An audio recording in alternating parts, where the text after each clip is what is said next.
Welcome to Chinese Novel Audiobook. Chapter 61. Conflict of Laws, Qin Tian's Technological Dream Shattered. In Wutian City, Qin Tian, accompanied by Shu Chu and a few others, was strolling through the city, enjoying the exotic scenery. Wutian City is a city built on a desert oasis, with a moat at the city gate, and the overall architectural style of Wutian City is similar to that of ancient Europe. Qin Tian observed the stark contrast between the slender and beautiful female beastmen on the street and the rugged male beastmen. Wutian City was very large, and after searching for a long time, Qin Tian finally found an inn where they could stay. In the inn, Qin Tian and his group of 4 gathered together. Qin Tian looked at Shen Wanson and said, "Wanson, what do you think we should do next?" Upon hearing this, Shen Wanson immediately stood up and bowed, saying, reporting to young master. Previously, we traded with the orc as human clan, but now that we have disguises, many places are easier to operate. We can completely use the identity of beastmen to sell those weapons and pills. Before, we could only wander around, making the scouts from the 3 great empires, Elf Empire, and 10,000 Demon Kingdom helpless against us. Now, with the help of the disguise pill, we can go directly to the duchies within the Beastman Empire to conduct trade. After all, our income from selling those yellow-grade weapons and pills among the orc tribes has been limited. The truly prosperous places of the orc are in those duchies. As for the scope of the Beastman Empire's imperial capital, it is beyond our reach with our current strength. Therefore, my next plan is to go directly to the duchies of the orc and establish long-term trade with those duchies. Qin Tian nodded upon hearing this and said, "Very good. Do as you said." In fact, Qin Tian knew nothing about business. His main purpose for this trip was to travel and sightsee.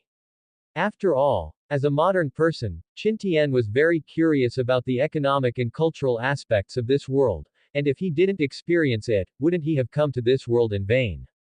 Just as Qin Tian and Shen Wanson were discussing the next plan, a shadow guard came before Qin Tian, knelt down, and reported, "Your Majesty." According to scout reports, the Orc Li clan, Man clan, Bear clan, and Yu clan's 4 major tribes have assembled an army of 30 million and are marching south, attempting to annex our Great Tang. In the north, Jin, Liao, Song, Great Qing, Jin country, and Lu have deployed millions of troops on the northern border. There is a great potential for them to invade our Great Tang border. Lord Lu requests that you immediately return to Kyoto to take control of the overall situation. Upon hearing this, Qin Tian rubbed the bridge of his nose and said, "Damn it. After the surge of spiritual energy in Great Tang, the surrounding countries are all looking on with envy. Your Majesty can't even take a vacation. One by one, they see our Great Tang as a piece of fat meat at their mouths, right? All right then. Since you dare to invade our Great Tang, your Majesty will destroy you. Shen Wanson, your subject is here. Your Majesty will now set off to return to Kyoto. Take this storage ring. It contains the items your Majesty intends to sell on this trip and some dragon tooth rice, with a total value reaching 600 million high-grade spiritual stone. Also, take this earth rank flying boat. This is for your life preservation. Remember, your personal safety is more important than these things. If it truly comes to a last resort, I hope you can abandon everything that can be abandoned. Your Majesty only needs you to return to your Majesty's side, understand?" Upon hearing this, Shen Wanson was so moved that he knelt down and said, "Your subject. Thank you for your Majesty's grace." Seeing this, Qin Tian helped Shen Wanson up and said, "All right. Your Majesty is leaving immediately, be careful yourself. Respectfully seeing off your Majesty." After Qin Tian finished speaking, he flickered and disappeared from the room. After Qin Tian brought Shu Chu and Dian Wei outside the city, he summoned the flying boat and took away all the Tiger Brave army and brocade guard who had been guarding outside the city. 6 days later, Qin Tian's flying boat finally arrived at the Kyoto of Great Tang.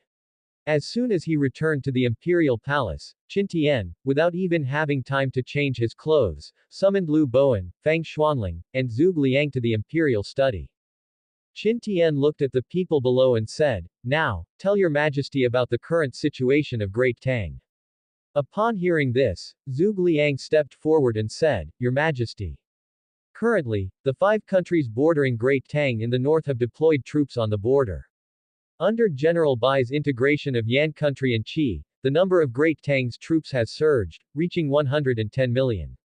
Your subject has already recalled the troops of General Guan, General Zhao, General Liu, General Li, and General Gao to Kyoto. General Meng's Golden Fire Cavalry is also on the way. Your subject has already transferred the Black Dragon Army to West Liang for preparation, so they can be ready at any time. General Bai's Great Qin elite soldiers are still 3,000 li away from Kyoto. For the Eastern Sea Beast Tide, your subject has dispatched 30 out of the 500 martial generals your majesty previously distributed to defend. For the northern border, your subject has dispatched 200 martial generals to defend. Currently, our Great Tang has deployed 30 million troops in the north border to deal with the threat from the 5 northern countries. Currently, the main threat to our Great Tang is the army of the 4 major orc tribes who are about to march south, so your subject has recalled the various generals. Qin Tian nodded upon hearing this and said, "Good." Liu Bowen stepped forward and said, "Your Majesty. All the territories within the former Qi and Yan country are now under the control of our Great Tang. Currently, our Great Tang has a total population of over 123 billion, 85,641,000 people. Your subject has redivided the territory within Great Tang into 36 prefectures. During this period, all the major clans in the former Yan and Qi country who rebelled due to dissatisfaction with your majesty's new policies were completely slaughtered by General Bai. Currently, the people of the former Yan and Qi country are very resistant to our Great Tang court, but after your majesty's new policies were implemented, they are very supportive of our Great Tang court. Your subject. I am convinced. Qin Tian couldn't help but laugh upon hearing this and said, "Bowen, what the people of this world truly want is very simple. They only want clothes to wear and enough food to fill their stomachs, they don't care about anything else. Therefore, although you are court officials, you are also the parent officials of the people. You must prioritize what the people prioritize, remember. Great Tang is an inclusive country. Regardless of which country they were citizens of before, as long as they become citizens of our Great Tang, then they are the people of our Great Tang. We must treat everyone equally. This way, no matter where Great Tang goes in the future, we will always receive the support of the people. Your Majesty is righteous. Your subjects are convinced." After Qin Tian finished speaking, he looked at Kongming and said, "Hey. Kongming. Didn't I tell you to go to the Great Tang Academy of Sciences before? Why are you still here?" Upon hearing this, Zhuge Liang stepped forward and said, "Your Majesty.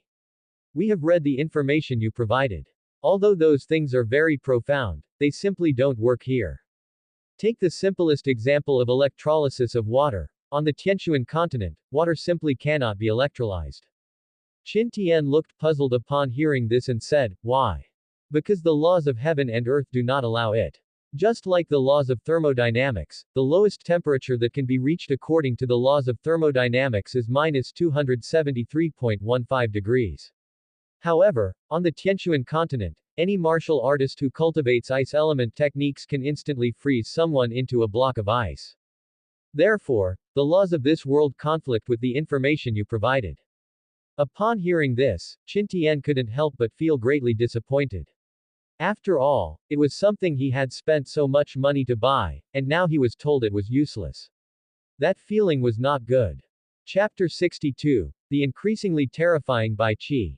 Qin Tian looked at Zhuge Liang with a helpless expression and said, "So, those materials were bought for nothing. They are useless to you." Zhuge Liang laughed upon hearing this and said, "No. Your Majesty. Just the opposite. As the saying goes, the stone of another mountain can be used to polish one's own jade. The materials you provided are of great use to us. They helped us better understand the operation of the heavenly Tao.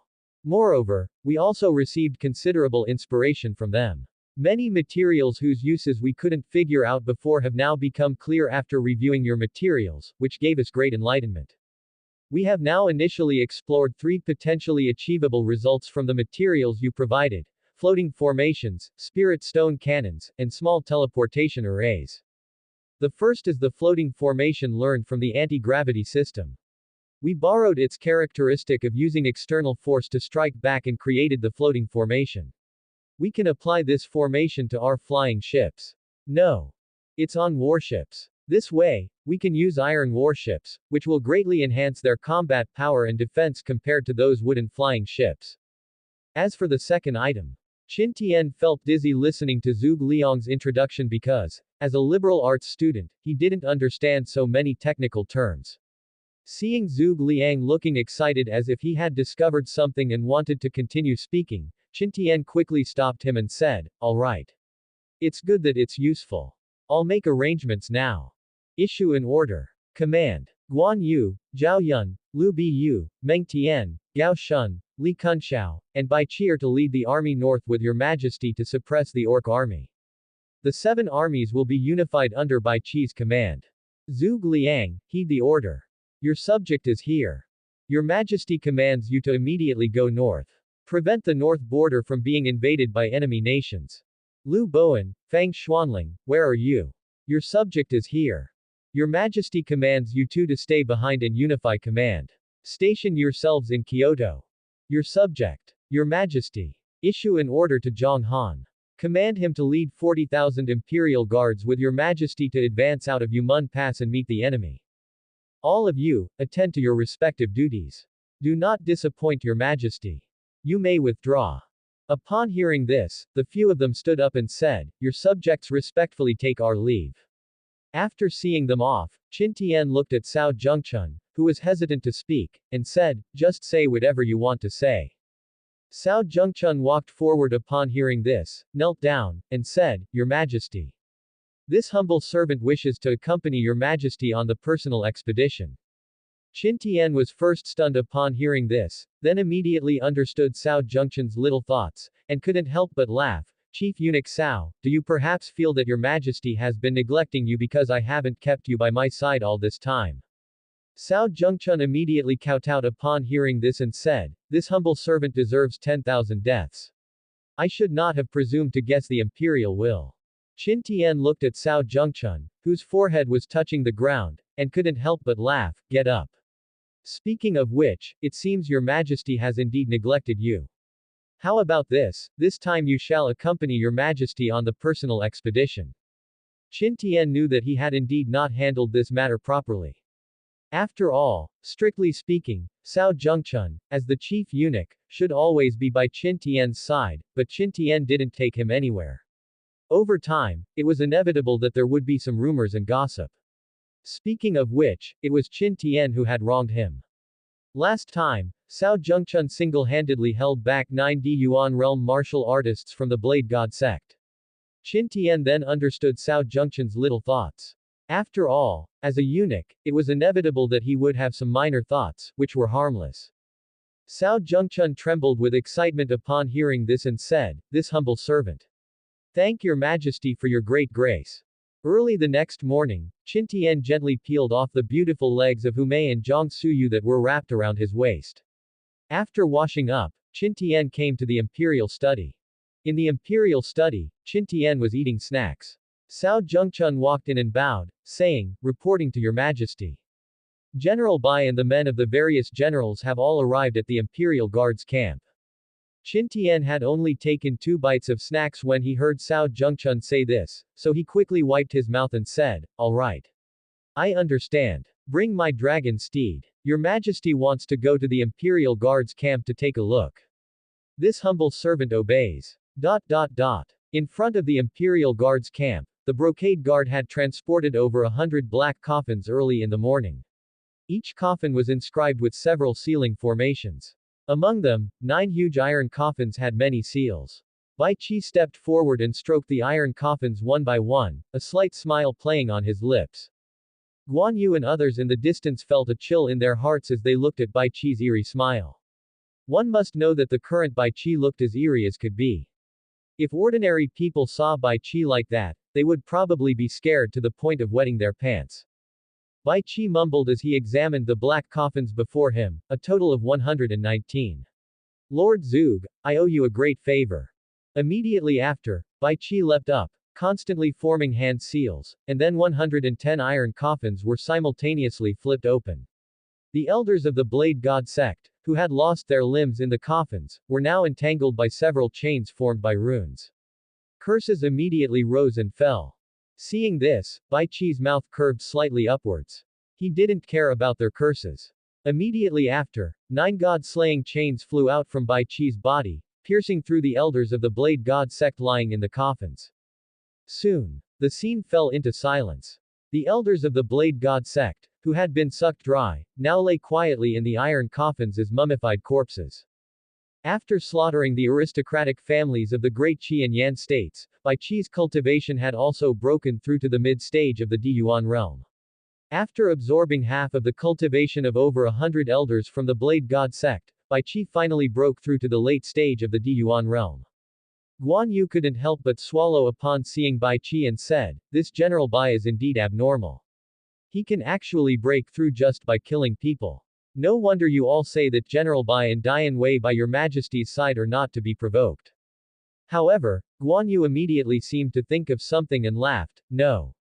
That chief eunuch by your majesty's side is also not someone easy to deal with."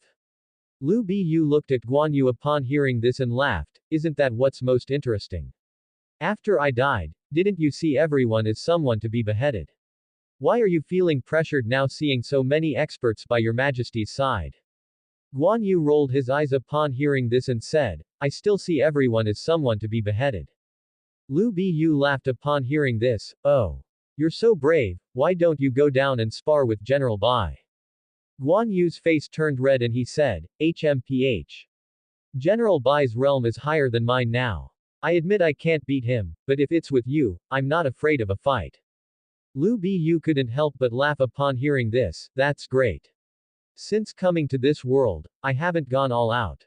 How about we find a time to spar? Bring it on. General Shu, what refined tastes you have." Lu Bu and Guan Yu immediately clasped their fists upon hearing this and said, "Your general greets your majesty." Turning around and seeing Qin Tian, who had arrived on a dragon steed, everyone also clasped their fists and said, "Your general greets your majesty." Qin Tian waved his hand and said, "No need for formalities." Chapter 63. Bai Qi undergoes heavenly tribulation again. After seeing Qin Tian arrive, Bai Qi flashed to Qin Tian's front, cupped his fists, and said, "Your general Bai Qi greets your majesty. No need for formalities, carry on. Your majesty will just watch."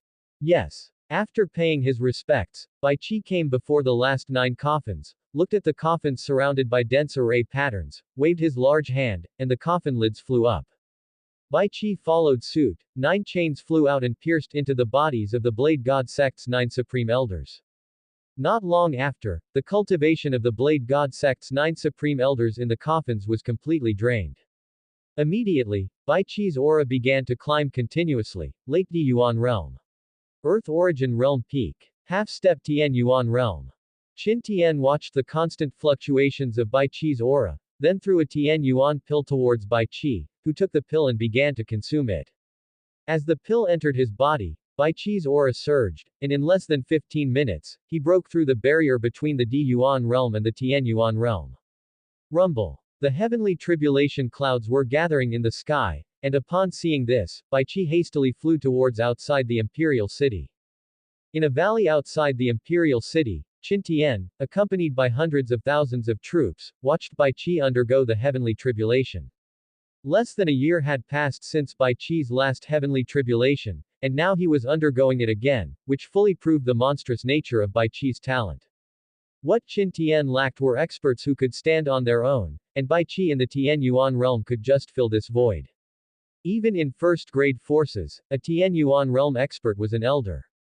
As long as Bai Qi successfully passed this heavenly tribulation, Qin Tian would have the confidence to face some weaker dynasties. With a loud bang in the sky, the first bolt of lightning tribulation fell and struck Bai Qi. However, ever since gaining the power of heavenly tribulation last time, Bai Qi seemed unaffected by this level of lightning tribulation, not even frowning. Perhaps Bai Qi's indifference to several consecutive bolts of lightning tribulation angered the tribulation clouds, causing them to churn and become even more terrifying. Rumble. A red lightning bolt struck down, enveloping Bai Qi. Clang clang. As the sound of chains rang out, Bai Qi's voice also came through. "I've been waiting for you for a long time. This time, I'm going to devour you." Bai Qi's action seemed to have enraged the heavenly tribulation, and bolts of heavenly tribulation fell like raindrops, striking Bai Qi directly into the ground. The surrounding mountains and trees also suffered, being shattered by the splashing heavenly tribulation. What can a mere heavenly tribulation do to me? With an angry roar, Bai Qi directly shook off the rubble covering him. The Sha Qi evil energy from Bai Qi's body erupted, causing all the flowers, plants, and trees in its path to wither. Seeing Bai Qi's heaven-reaching Sha Qi evil energy, even Qin Tian couldn't help but feel a wave of trepidation. Bai Qi watched the continuously falling lightning tribulation, wielding the 9 god-slaying chains as he charged towards the tribulation clouds. As Bai Qi flew closer, the lightning tribulation in the sky became even more terrifying, striking Bai Qi's body like it was free, blasting his flesh and blood everywhere. However, Bai Qi, like a robot without feeling, still stubbornly flew upwards. Just as he was about to approach the tribulation clouds, Bai Qi roared, "Today, General will shatter you." Following Bai Qi's domineering roar, the 9 god-slaying locks shot straight into the tribulation clouds. Clang! As the 9 god-slaying locks pierced into the tribulation clouds, the power of the heavenly tribulation seemed to find an outlet and directly poured all its energy onto Bai Qi's body. Ah! As Bai Qi's painful cry echoed, Bai Qi in the sky directly lit up into a ball of light. As the dazzling light shone over, Qin Tian quickly covered his eyes. About 15 minutes later, the light dissipated, and the tribulation clouds in the sky also began to disperse. Qin Tian looked at the messy valley, couldn't help but swallow, and began to worry about Bai Qi's safety. As Qin Tian arrived at the valley where Bai Qi underwent the heavenly tribulation, he saw Bai Qi sitting on the ground with his eyes closed, adjusting his breathing. Electric sparks occasionally flickered on Bai Qi's body. Ding! Congratulations to the host. Your martial generals Bai Qi has successfully passed the heavenly tribulation. Bai Qi's innate talent, Devour, has evolved. The number of god-slaying chains has increased by 1. It now possesses lightning properties. He has gained 50% lightning immunity. Qin Tian couldn't help but gasp as he looked at Bai Qi's increasingly monstrous attributes, but this also confirmed one point: the more you pay, the greater the reward. Moreover, Bai Qi's method of undergoing heavenly tribulation was not something ordinary people could imitate, but the martial generals under his command should have no problem dealing with these heavenly tribulations. After all, if it came to a real one-on-one fight, Bai Qi was not as good as these martial generals, but when it came to fighting desperately, even all the martial generals under Qin Tian combined might not be able to defeat Bai Qi. After all, the talents of the martial generals in Qin Tian's hands were all focused on combat, especially Zhao Yun, who was a man who used ultimates as basic attacks. As soon as Bai Qi opened his eyes, he came before Qin Tian, knelt down, and said, "Your Majesty. Your general has disturbed your sacred presence, a crime worthy of 10,000 deaths." After helping Bai Qi up, Qin Tian smiled and said, "General Bai Qi, rise. Now that you've broken through, your Majesty's heart is at ease. You are now the stabilizing force of the great Tang. Let's go. Return with your Majesty, your Majesty. We'll host a banquet to celebrate your success." After Qin Tian returned to the imperial palace with his generals, he summoned Pao Ding to prepare a banquet. As fragrant dishes were served one after another, everyone couldn't help but swallow. Even Zhang Han, who usually remained expressionless even when Mount Tai collapsed before him, was swallowing frantically at this moment. Because Qin Tian had always been running around outside, this was also the first time Qin Tian had eaten the dishes made by Pao Ding. "Your Majesty. This dish is called, Immortal Guiding the Way. It is a 7th-grade spirit food, made from the 7th-tier deep-sea snow dragon fish and its inner core sent by General Guan, combined with 36 types of spirit herbs. Cultivators who eat it for the first time will gain considerable benefits in cultivation. General Bai Qi has just finished his heavenly tribulation and is in need of repairing his origin, so this dish is most suitable for him." Qin Tian picked up a piece of snow dragon fish with his chopsticks and put it in his mouth. As the fish entered his mouth, Qin Tian felt a peculiar fragrance dissolve within. With a slight press of his tongue, the extremely tender fish meat burst in his mouth. As Qin Tian chewed, the tender fish instantly brought Qin Tian a wonderfully comfortable feeling. As Qin Tian swallowed the fish in his mouth, Pao Ding, standing beside him, quickly served a bowl of milky white fresh fish soup to Qin Tian and said, "Your Majesty. After eating the fish, you should have a bowl of fish soup, the effect is best this way." Hearing this, Qin Tian drank the fish soup from Pao Ding's hand in one gulp.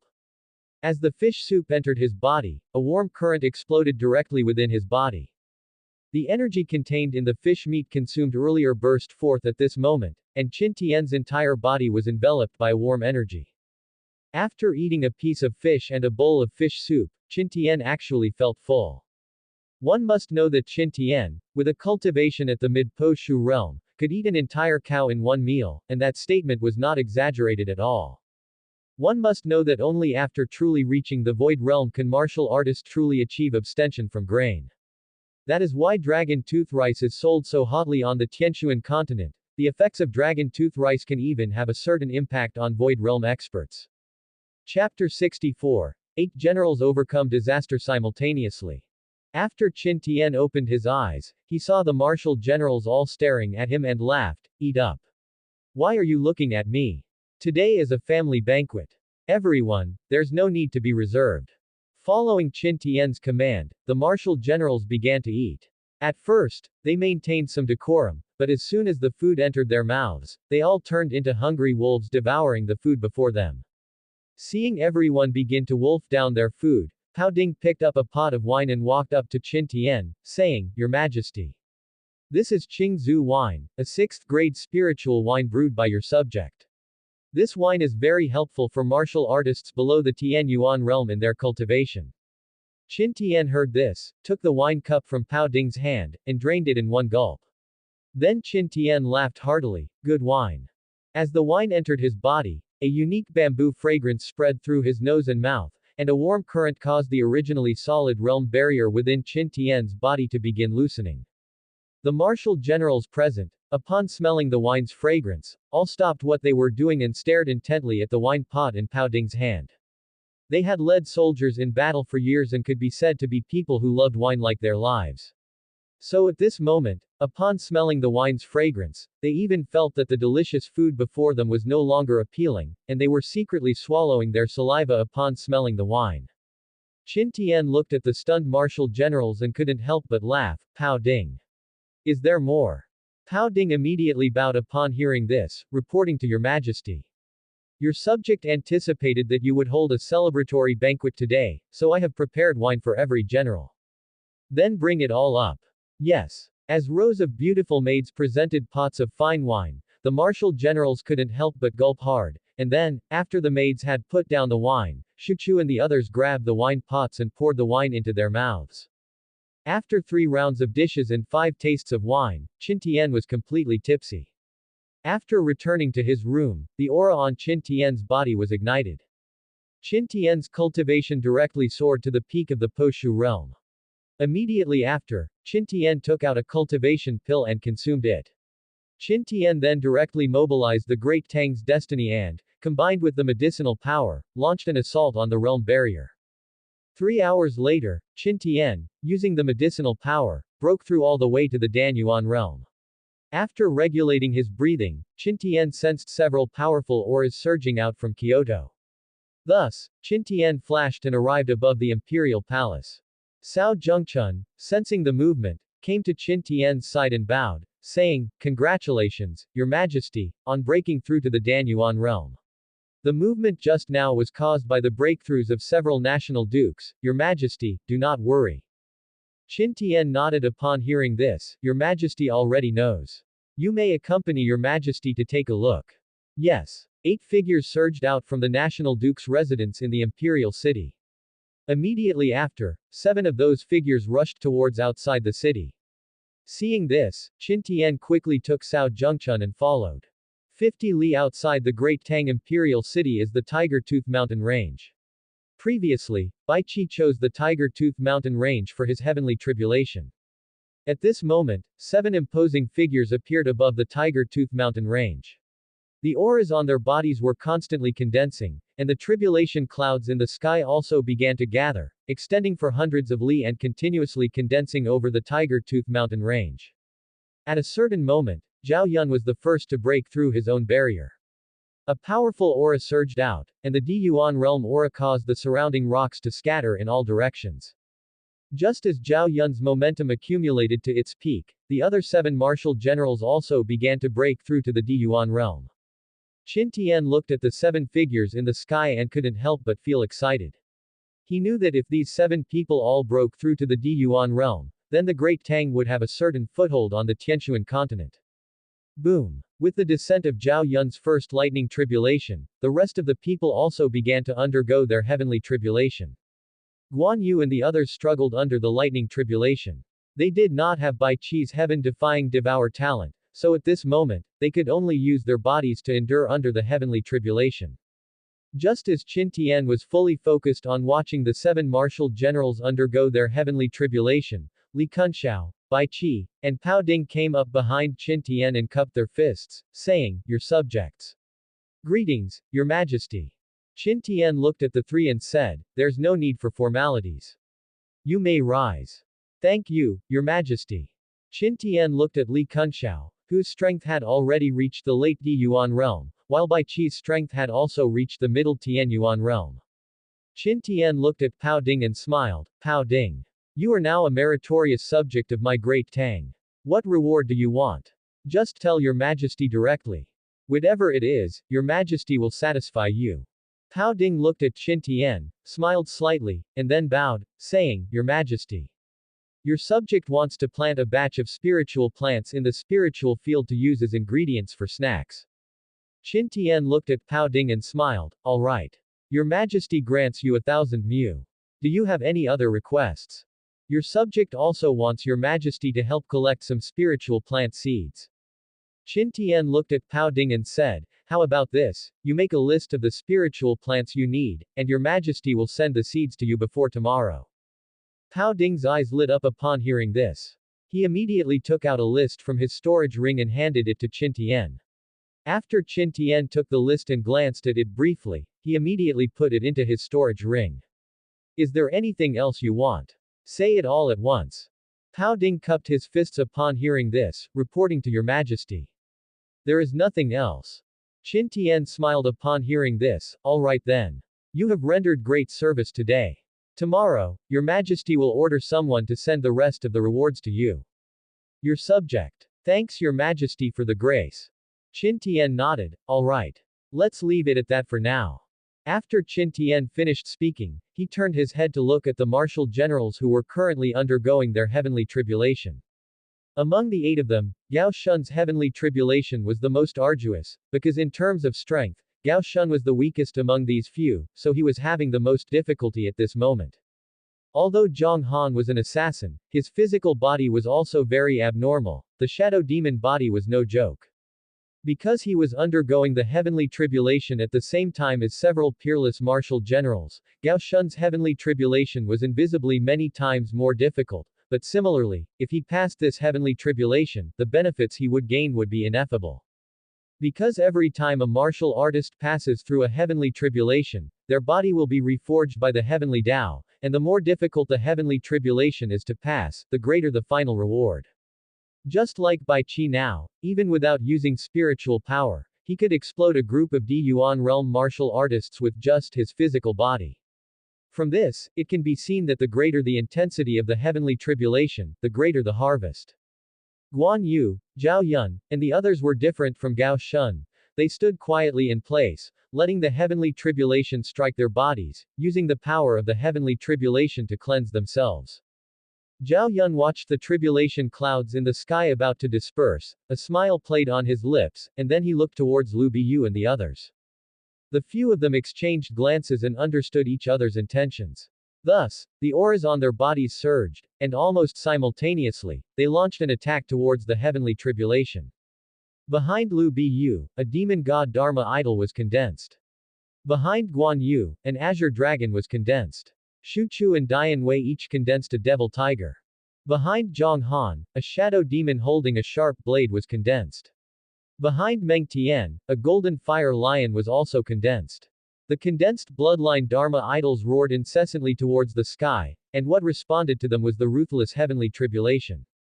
Subscribe to Chinese Novel Audiobook YouTube channel. Chapter 65. the terrifying aspects of a spirit food master. As the heavenly tribulation began to grow berserk, the heavenly tribulation, which originally had a sliver of vitality, now seemed to have turned into a world-ending heavenly tribulation. The purplish-red heavenly tribulation rolled in the sky non-stop. Gao Xing, who was about to finish his heavenly tribulation, had just gotten up when he was struck back down into the ground by the heavenly tribulation. Because of the provocation from several martial generals, Gao Xing's heavenly tribulation was also enhanced. The intensity of Gao Xing's heavenly tribulation instantly rose to the same level as that of the several peerless martial generals. Gao Xing, who was suppressed underground, immediately became enraged and shouted, "You grandsons! Just you wait. Ah!" The heavenly tribulation seemed to have mistaken Gao Xing for provoking it, so it intensified a bit more. The already miserable Gao Xing screamed even louder at this moment. Qin Tian looked at the extremely disheveled Gao Xing and laughed unkindly. Although the current Gao Xing looked miserable, keeping his life was still not a problem because he hadn't even activated his bloodline power yet. It wasn't that Gao Xing didn't want to activate his bloodline power, but rather because he wasn't as fierce as those several peerless martial generals who dared to activate their bloodline power to provoke the heavenly tribulation. If he were to be targeted by the heavenly Tao, he really wouldn't be able to withstand it. Being a bit miserable was better than losing his life. After the heavenly tribulation raged for half an hour, seeing that it couldn't do anything to this group of abnormal men, it began to dissipate. Qin Tian looked at the dissipated heavenly tribulation and smiled, "Gentlemen, let's go and take a look together with your majesty." After speaking, Qin Tian led the several people towards the Tiger Tooth mountain range. After the heavenly tribulation dissipated, Gao Xing, who had been suppressed underground, finally raised his head, but in an instant, he was almost scared to death. He saw several muscular men, covered in electric light, standing quietly with their arms crossed, looking at him. Seeing this, Gao Xing stammered, "Why are you all standing here?" Shu Chu twisted his neck and looked at Gao Xing with a kind face, smiling, "What did you say just now? I think I heard something incredible." Lu Biyu looked at Gao Xing and sneered, "Gao Xing. I didn't expect that after so many years of not seeing each other, your skills haven't improved, but your guts have grown quite a bit. You dare to curse me." Guan Yu, Zhao Yun, Meng Tian, and Dian Wei all nodded in agreement upon hearing this. Gao Xing looked at the several tall and muscular men in front of him and swallowed, saying, You, what do you want to do?" Looking at Gao Xing, who was like a wronged little daughter-in-law, the several people exchanged glances and smiled. "It's simple. As long as you take out those few caddies of spirit wine that your majesty bestowed upon you and let our brothers have a taste, how about we let you off?" Upon hearing this, Gao Xing twisted his neck and roared, "No way. You bastards actually dare to covet my spirit wine. I'm telling you, you can forget it. Besides, by undergoing tribulation with you, the intensity of my heavenly tribulation increased by 2 levels, blasting me into a miserable state. It's already good that I'm not asking you for compensation, and you actually dare to covet my spirit wine. You little rascal. You dare to cause trouble. Compensation. We'll compensate you right now. We just broke through and happen to need a sandbag. We'll compensate you by making you a sandbag." Shu Chu and the others exchanged glances and all cracked their knuckles, surrounding Gao Xing. Gao Xing looked at the several people surrounding him, shivered, and quickly said, "I'm telling you. My noble title is the same as yours. Unauthorized assault on a national duke is punishable. Do you believe that I will go and complain to your majesty later?" Upon hearing this, the several people also stopped their steps. The laws of Great Tang were strict. If they dared to beat a national duke, even if they were national dukes themselves, they would be punished. At least a beating with military rods would be unavoidable. Meng Tian looked at Gao Xing and smiled, "Gentlemen. This is the wilderness. Who would know if we beat him?" Upon hearing this, the several people's eyes lit up, and they quickly rolled up their sleeves, preparing to fight. Just as the several people were about to lay hands on Gao Xing, Bai Qi let out an angry roar, stopping them. "Impudent! Your Majesty is here, do not be presumptuous." The several people who came to their senses quickly stood properly and bowed to Qin Tian, saying, "Your subjects." "Greetings, Your Majesty." Qin Tian looked at the several people and smiled, "All right. Don't make things difficult for Gao Xing. Pao Ding. Your subject is here." Do you still have any Qingzhou wine left? Reporting to your majesty. Your subject still has 200 caddies of stored wine, which was prepared to be sent into the imperial palace. Qin Tian smiled upon hearing this. No need. Your majesty is Gao Xing today. Just give all that wine to the several beloved consorts. Leave a few caddies to be sent to your majesty's several beloved consorts. All right. The several beloved consorts have just finished their heavenly tribulation, so go back and rest for a while. We will be going on an expedition the day after tomorrow, so prepare as soon as possible. Yes. Pao Ding. Come with your majesty. Yes. Returning to the imperial palace, Qin Tian brought Pao Ding to the imperial study. Qin Tian looked at Pao Ding and said, Pao Ding, why do I feel that your spirit food is much more useful than elixirs? Pao Ding smiled upon hearing this. Your majesty is mistaken. Although your subject's medicinal cuisine has considerable benefits for cultivation, the effect will absolutely not be that great, causing your majesty and the several generals to continuously break through. All of this is the result of your majesty and the general's usual accumulation and gradual progress. Your subject's spirit food is just a catalyst. Moreover, this spirit food only has a miraculous effect the first time it is eaten. If it is eaten again later, the effect will be greatly discounted. Qin Tian couldn't help but nod upon hearing this. Yes, if spirit food was that amazing, then Qin Tian wouldn't go anywhere in the future and would just lie flat and wait for Pao Ding to feed him, and his cultivation would directly skyrocket. Why would he even accumulate luck then? Qin Tian smiled upon hearing this. Then, Pao Ding, how many dishes are there on your menu? Pao Ding said proudly, Your Majesty. Let your subject start with spirit food of the 6th rank and above. After all, spirit food below the 6th rank can be made by anyone I casually pick from my subordinates. Your subject has a total of 8,361 recipes of the 6th rank, 1,398 of the 7th rank, 704 of the 8th rank, and 157 of the 9th rank. As for those above the divine rank, your subject is currently unable to refine them. Qin Tian stood up upon hearing this and said, Then, do you mean that you are still a divine rank spirit food master? One must know that auxiliary professions above the divine rank on the Tianquan continent are all like dragons that show their head but not their tail. It's even hard to say whether the 4 great alliances have auxiliary professionals of the divine rank, as no one has ever seen one. Pao Ding nodded upon hearing this and said, Your Majesty, your subject and several of the academy heads are all above the divine rank. It's just that our cultivation has fallen, and we are unable to refine spirit items above the divine rank. Only when we advance to the void realm will we have a sliver of certainty in refining divine rank spirit items. On the Tianquan continent, besides array formation masters, spirit items above the divine rank will all produce spiritual intelligence. For example, the divine rank puppets refined by puppet masters can reach the martial god realm, and the same goes for elixirs. Chapter 66. Conspiracy in Ice Valley. In the Ice God Valley in the snowy mountains of the western region of the Tianquan continent, Bing Yuyan was recounting her experiences from this trip to her father. Ice God Valley Master Bing Lingyu looked at Bing Yuyan before him and said, Yuner. Is this great Tang really as miraculous as you say? A great Tang ranked outside the 9,000th place actually has a 9th order formation master serving the imperial family. And those martial generals with special physiques. And they've all condensed military souls. Bing Lingyu looked at Bing Yuyan before him with a look of disbelief. Bing Yuyan looked at the astonished Bing Lingyu and nodded, saying, Yes, father. I saw all of this with my own eyes. And not only that, the great Tang Emperor is even more unfathomable. To be able to make so many experts serve him, his own strength must be extremely heaven-defying. After all, even if his martial generals were brought to the Tianquan continent, they would be as rare as phoenix feathers and Qilin horns. I could feel that the physiques of those martial generals were definitely above my ice god constitution. And they were all special physiques that have never been recorded on the Tianquan continent. The most terrifying thing is that the special physique martial generals accompanying the great Tang Emperor were definitely more than 6. I have never seen any force on this continent that could simultaneously possess so many geniuses with special physiques.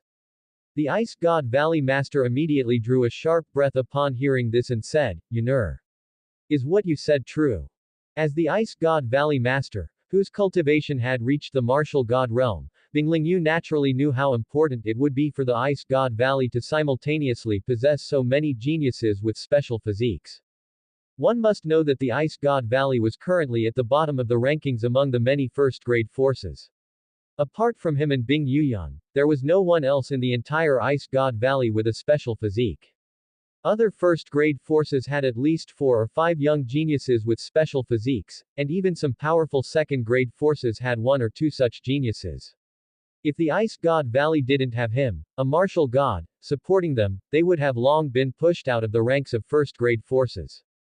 Therefore, Bing Lingyu's eyes had become fervent at this moment. If these martial generals with special physiques were brought into the Ice God Valley, then in the near future, the Ice God Valley's strength would definitely rise to a higher level. As for whether the Great Tang's martial generals would agree or not, that was not within his consideration. If they agreed, that would be fine. If they didn't, he could completely destroy the Great Tang with a single palm strike. After all, he wasn't like those inspectors who were restricted by Martial God Island.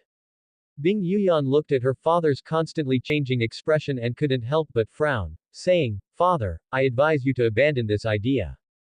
The Great Tang has a 9th order formation master, and that formation master is extremely respectful towards the Tang Emperor.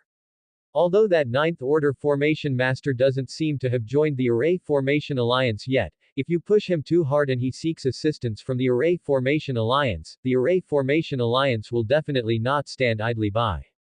Furthermore, you know the relationship between our Ice God Valley and the Array Formation Alliance. If you dare to touch the Great Tang, the Array Formation Alliance will definitely not let it go. At that time, our Ice God Valley will be in danger." Bing Lingyu was pulled back to reality by Bing Yuyan's words. He knew that although the Array Formation Alliance was loosely organized and had little restraint over the formation masters under its banner, they were notoriously protective of their own. If he really touched the Great Tang, the Array Formation Alliance would definitely come knocking. Thinking of that group of terrifying lunatics from the Array Formation Alliance, Bing Lingyu couldn't help but dismiss his idea. After all, 1,000 years ago, the Ice God Valley had only killed an 8th order formation master, which led the Array Formation Alliance to attack their mountain gate. After paying a heavy price, it was only through the mediation of Martial God Island that the matter was settled. However, before leaving, those formation masters set up a peerless grand formation in the Ice God Valley, sealing it off. In the end, the Ice God Valley only managed to break the grand formation after losing a supreme elder in the martial god realm. The Ice God Valley also suffered heavy losses in that battle, falling from a top-ranked first-grade force to its current bottom-ranked existence. Furthermore, due to the animosity with the Array Formation Alliance, the entire Ice God Valley still had no formation protection to this day, because no formation master dared to brave the pressure from the Array Formation Alliance to construct formations for the Ice God Valley. If not for the Ice God Valley's deep foundation, it would have collapsed long ago. Thinking of this, the Ice God Valley master's eyes lit up, and he immediately said, Daughter. Since we can't touch the Great Tang, don't you think we can invite that 9th order formation master to construct formations for us? Bing Yuyan's eyes lit up upon hearing this, and she said, "It's worth a try." "All right then. I'll leave this matter to you." Randomly, a playful smile appeared on Bing Lingyu's lips, and he teased, You're 17 this year, right? Haven't you always looked down on men since you were little? How come this time you're full of praise for that Great Tang Emperor? Did you fall for him?"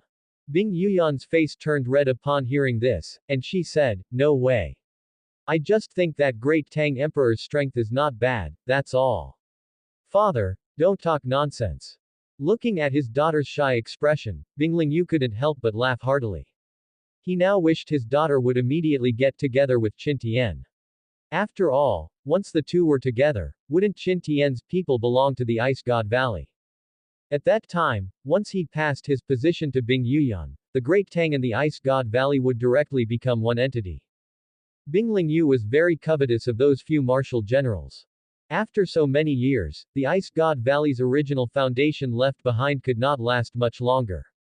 At the same time, in the north border of the Great Tang, high-ranking generals from 6 countries bordering the Great Tang, including Jin, Liao, Song, Great Qing, Jin Country, and Lu, gathered together. The strength of these 6 countries was similar, all ranked around the 300th place. This gathering of martial generals was proposed by Liao, the country with the strongest national power. After all, the current Great Tang was a delicious piece of cake in everyone's eyes. They were all very covetous of the Great Tang's rich spiritual energy. Therefore, everyone wanted to swallow this piece of fat, the Great Tang, by themselves. The great general of Liao, whose cultivation had reached the middle stage of the Tianyuan realm, looked at the great generals from the other countries before him and said, "Gentlemen, let's talk. This Great Tang has been developing rapidly recently. What are your thoughts?" Upon hearing this, the few people silently picked up their teacups, took a sip, and did not speak. Currently, they were completely in the dark regarding information about the Great Tang. With the existence of the Brocade Guard and the Shadow Guard, it was very difficult for spies from other countries to infiltrate the Great Tang's territory. Because every time spies from various countries just entered the border, they were dealt with by the Brocade Guard and the Shadow Guard. Now, the cultivation of the batch of Brocade Guard summoned by Qin Tian had reached at least the Po Shu realm under the accumulation of pills. With greatly increased strength and ample funding, the Brocade Guard was currently making every effort to expand its power. Qin Tian spared no effort in investing in the Brocade Guard, providing money when needed and pills when needed. Therefore, at this time, being completely in the dark about the Great Tang, they had no intention of being the first to speak. After all, everyone present was a shrewd person, and whoever spoke first would be the first to suffer misfortune. Chapter 67 Beheading the 6 Kingdoms, Generals. General Hannah Char of Liao looked at the silent crowd and said, "Good. Since none of you are speaking, I'll be direct. Great Tang belongs to our great Liao." Although Liao was ranked slightly higher and had a stronger national power among them, saying they wanted to swallow Great Tang alone in front of everyone was probably impossible. While the national power of the other countries present was not as strong as Great Liao, they were absolutely not afraid to confront them if it came to it. Therefore, regarding this statement, they all smiled without speaking. General Sun Quan of Lu looked at Hannah Char and smiled, "General Hannah. Your Great Lao's national power is strong. But our countries are not bad either. If you want to invade Great Tang just like that, you'll have to ask if we agree." Hannah Char heard this and sneered, "What do you mean? Are our countries going to divide Great Tang equally?" General Aizen Joro Wuyi of Great Qing Dynasty heard this and smiled, "That's not impossible. It depends on everyone's opinion." The most powerful among the several countries were these 3. Although the strength of the other countries was not bad, if these 3 countries united to eliminate the remaining 3, it would not be a problem. Therefore, at this time, only the generals of these 3 countries were negotiating. At this moment, Song, the weakest country in terms of national power, stepped forward and said, "Everyone. Our great Song has limited national power, so we will not participate in this matter. We are currently only thinking about how to protect our territory. Regarding Great Tang, we have no other improper thoughts. Our Great Song army will only be stationed at the border and will never step into Great Tang." Great Song's national power was the weakest, so this move was undoubtedly the most sensible. Because after Great Tang was destroyed, it would be a time for the countries to turn their swords against each other. In that case, the weakest Great Song would undoubtedly be a piece of fat in the mouths of the other 5 countries. Hannah Char heard this and smiled, "Haha. Now Great Song has withdrawn. Is there anyone else who wants to withdraw?" The other 5 countries looked at each other and smiled, only Jin had a hint of disappointment in their eyes. Jin and Great Song were already old enemies, and in recent years, Jin had been coveting Great Song's territory. Jin, who originally wanted to take the opportunity to severely exploit Great Song, was greatly disappointed at this time. After all, although Great Song's national power was weak, a rotten boat still has 3 pounds of nails.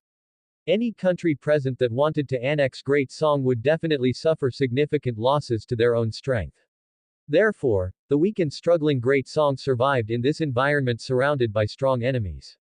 Hannah Char looked around and saw no one speaking, so he smiled and said, "All right. Since none of you are speaking, we will speak with strength. Whoever seizes the territory will own it. We will speak with strength." Just as the few people were discussing, 18 figures riding on large horses were slowly approaching the council hall. Tap tap, tap tap. A sound of horse hooves rang out. The soldiers guarding the gate discovered the approaching people, so they were about to shout, but in the next second, a flash of saber light passed, and the soldiers guarding the gate were dismembered. The people who were discussing in the council hall were startled by this aura and immediately rushed out of the council hall, staring intently at the 18 figures in front of them. The personal guards of the generals from the other countries also gathered around their respective generals, ready for battle. The news that the Six Kingdoms were going to meet in a small city on the border between Great Tang and Liao had already been known by the Shadow Guard, so Qin Tian sent the Yan Yun 18 riders, who had already broken through to the Di Yuan realm, to come and behead all these Six Kingdoms, martial generals. As for settling accounts later, that could wait until Qin Tian dealt with the orc. May the coming generals leave their names. Hannah Chao looked at the Yan Yun 18 riders in front of him, whose auras were all in the early Di Yuan realm, his eyes full of solemnity. Because these 18 people gave him a very dangerous feeling. At this moment, all the martial generals present looked at the Yan Yun 18 riders in front of them, and the hairs on their bodies stood on end. Yanda looked at them and raised his hand, saying, 1, 2. Very good, everyone is here. Since everyone is here, then all of you can go die. After Yanda finished speaking, he drew the saber from his waist. Seeing the Yan Yun 18 riders draw their sabers without a word, Izanjoro Wui raised his hand and said, wait. Everyone. Is there some misunderstanding between us? Yanda looked at Izanjoro Wui and said coldly, you all have amassed heavy troops on our Great Tang border. You have offended the dignity of our Great Tang imperial family. We have been ordered by His Majesty the Great Tang Emperor to come and take your heads. After Yanda finished speaking, the Yan Yun Great Formation was activated, and the auras of the Yan Yun 18 riders directly surged to the late Tian Yuan realm. Looking at the Yan Yun 18 riders, who were filled with Sha Qi evil energy, Sun Quan swallowed his saliva and said, everyone. We will withdraw our troops immediately. Great Song's General Zhao Wu stepped forward and said, Your Excellency. Our Great Song has no intention of being an enemy of Great Tang. We have stationed troops at the border simply to prevent Jin from taking advantage of the situation to launch a sneak attack. We hope Your Excellency can understand. Our Great Song will withdraw its troops now. And all the martial generals present had already been locked onto by the auras of the Yan Yun 18 riders, and cold sweat immediately covered their foreheads. It should be known that the highest cultivation among them was Hannah Chaer's mid-Tian Yuan realm cultivation. At this time, they were facing 18 martial artists in the late Tian Yuan realm, and the rest were in the early Tian Yuan realm. Yanda looked at Zhao Wu and said coldly, no need. It's all the same. The order I received this time is to kill all of you. I don't care about anything else, unless our emperor gives the order, otherwise, you can only die. So, all of you go die now. As Yanda's words fell, a flash of saber light passed, and 5 heads fell to the ground. Only Hannah Char blocked this attack. Hannah Char looked at Yanda in front of him, panting heavily, his eyes filled with fear as he looked at Yanda, his face full of disbelief. Yanda looked at Hannah Char, who was panting, and said to himself, Tisk. Deteriorated. Hannah Chaer's entire face was covered in cold sweat. He had only managed to block that saber strike by chance. If another strike came, he would definitely die. As for escaping, he didn't even dare to think about it, because as soon as he turned around, his head would definitely fall. Leaving his back to the enemy at such a close distance was a great taboo. Hannah Char calmed his breathing and said, Your Excellency. Aren't you afraid of offending our great Liao? Yanda looked at Hannah Char and smiled, oh dear. My mistake. I actually let you live, wasting so much time. My mistake. My mistake. Immediately, Yanda swung another saber strike. Hannah Char looked at the saber light flying towards him, his eyes widened, and then Hannah Char felt his world spinning, and then everything went black. Yanda looked at the general's personal guards, who didn't dare to move, and said, Take their heads back. Our emperor has something he wants you to pass back and tell your dog emperors. Our emperor said, those who violate our Great Tang, though far away, they will be punished. After Yanda finished speaking, he pulled the reins and disappeared into the sky, leaving only a mess on the ground. Chapter 68 Setting up Formations in Juyin Mountain. Cao Zhengchun looked at Qin Tian, who was resting with his eyes closed in the carriage, cupped his fists, and said, Reporting to your majesty. The brocade guard has reported. The Yan Yun 18 riders have already taken the heads of the 6 kingdoms, generals. They are currently on their way back. Qin Tian opened his eyes upon hearing this and said, Your Majesty knows. Where has the army reached? Reporting to Your Majesty. We have already crossed 300 li past Wutian City, and ahead is the Juyin mountain range. All right. Issue the order. The army will encamp at the foot of Juyin mountain. Yes. Qin Tian was not interested in whether the Yan Yun 18 riders could cut off the heads of the 6 kingdoms, martial generals, nor was he worried about the reactions of the other 6 kingdoms. Because with the deterrence of the Yan Yun 18 riders, the 6 kingdoms, emperors would definitely swallow this insult. Furthermore, Qin Tian had only beheaded one of their generals, and as long as the 6 kingdoms, royal families weren't foolish, they wouldn't wage war against Great Tang. Because the publicly known experts in those 6 kingdoms were only at the Tianyuan realm, and the Void Realm martial artists within their ancestral temples would not emerge unless it was a war of annihilation. On the Tianquan continent, the martial artist realms are third-rate martial artist, second-rate martial artist, first-rate martial artist, with the first to third rates collectively known as body refining realm, followed by Haotian martial artist, innate realm, grandmaster realm, Poshu realm, Danyuan realm, Diyuan realm, Tianyuan realm, void realm, martial god realm. In the eyes of void realm powerhouses, worldly glory and wealth are merely fleeting clouds, they only care about their own cultivation. Qin Tian's most important goal at the moment was to completely annihilate the invading orc army. This expedition brought out all 3,000 puppet masters. As puppet masters, they were very useful in large-scale warfare. As for the array formation masters, they were left in Great Tang, traveling around to construct array formations in the smaller cities, which is why they weren't brought along. And among those Qin Tian brought, the one with the biggest opinion about these puppet masters was Bai Qi. At first, Bai Qi was quite excited, as these puppet masters were great weapons on the battlefield. When a bunch of puppets were released to fight, Bai Qi's cultivation could rise rapidly. However, after killing a few blind monster race, the excited Bai Qi was instantly splashed with cold water, because Bai Qi could not gain the cultivation of targets killed by the puppets, which made Bai Qi very depressed. Bai Qi came before Qin Tian's carriage, cupped his fists, and said, Your Majesty. Juyin Mountain is the only path for the orc to head south. We can wait here for them in comfort while they are tired. At that time, our army hidden in the dark can seize the opportunity to attack and catch them off guard. Qin Tian looked at the majestic Juyin mountain range, nodded, and said, Indeed, it's a good place. The feng shui is good. Arrange it as you see fit. You don't need to specifically report to Your Majesty. Yes. Your general accepts the order. Watching Bai Qi retreat, Qin Tian stretched lazily. Having an excellent martial general is truly convenient.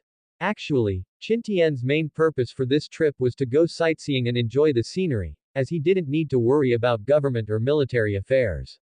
Staying in the imperial palace, besides making babies, there wasn't much else to do day after day. Compared to staying in the imperial palace, Qin Tian was more willing to go on expeditions with the army. For this expedition, Qin Tian brought a total of 2 million soldiers, all of whom were cavalry, with the majority being the Ziliang army.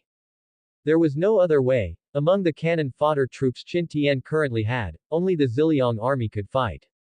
Moreover, the Ziliang army, under Bai Qi's training, had strict discipline and was absolutely loyal to Qin Tian. The average cultivation of the Ziliang army had already reached the innate realm, which was barely presentable to bring out. Generally, the armies of top-ranked dynasties were only at this level. This shows the powerful effect of dragon tooth rice, which allowed Qin Tian to catch up to the armies of top-ranked dynasties in just a few years. The 2 million-strong army was orderly under Bai Qi's command, just waiting for the 30 million-strong army of the orcs' 4 great tribes to arrive at Juyin Mountain. The distribution of the orcs' power starts with empires, then duchies, and then various tribes, with tribes further divided into large tribes and small tribes.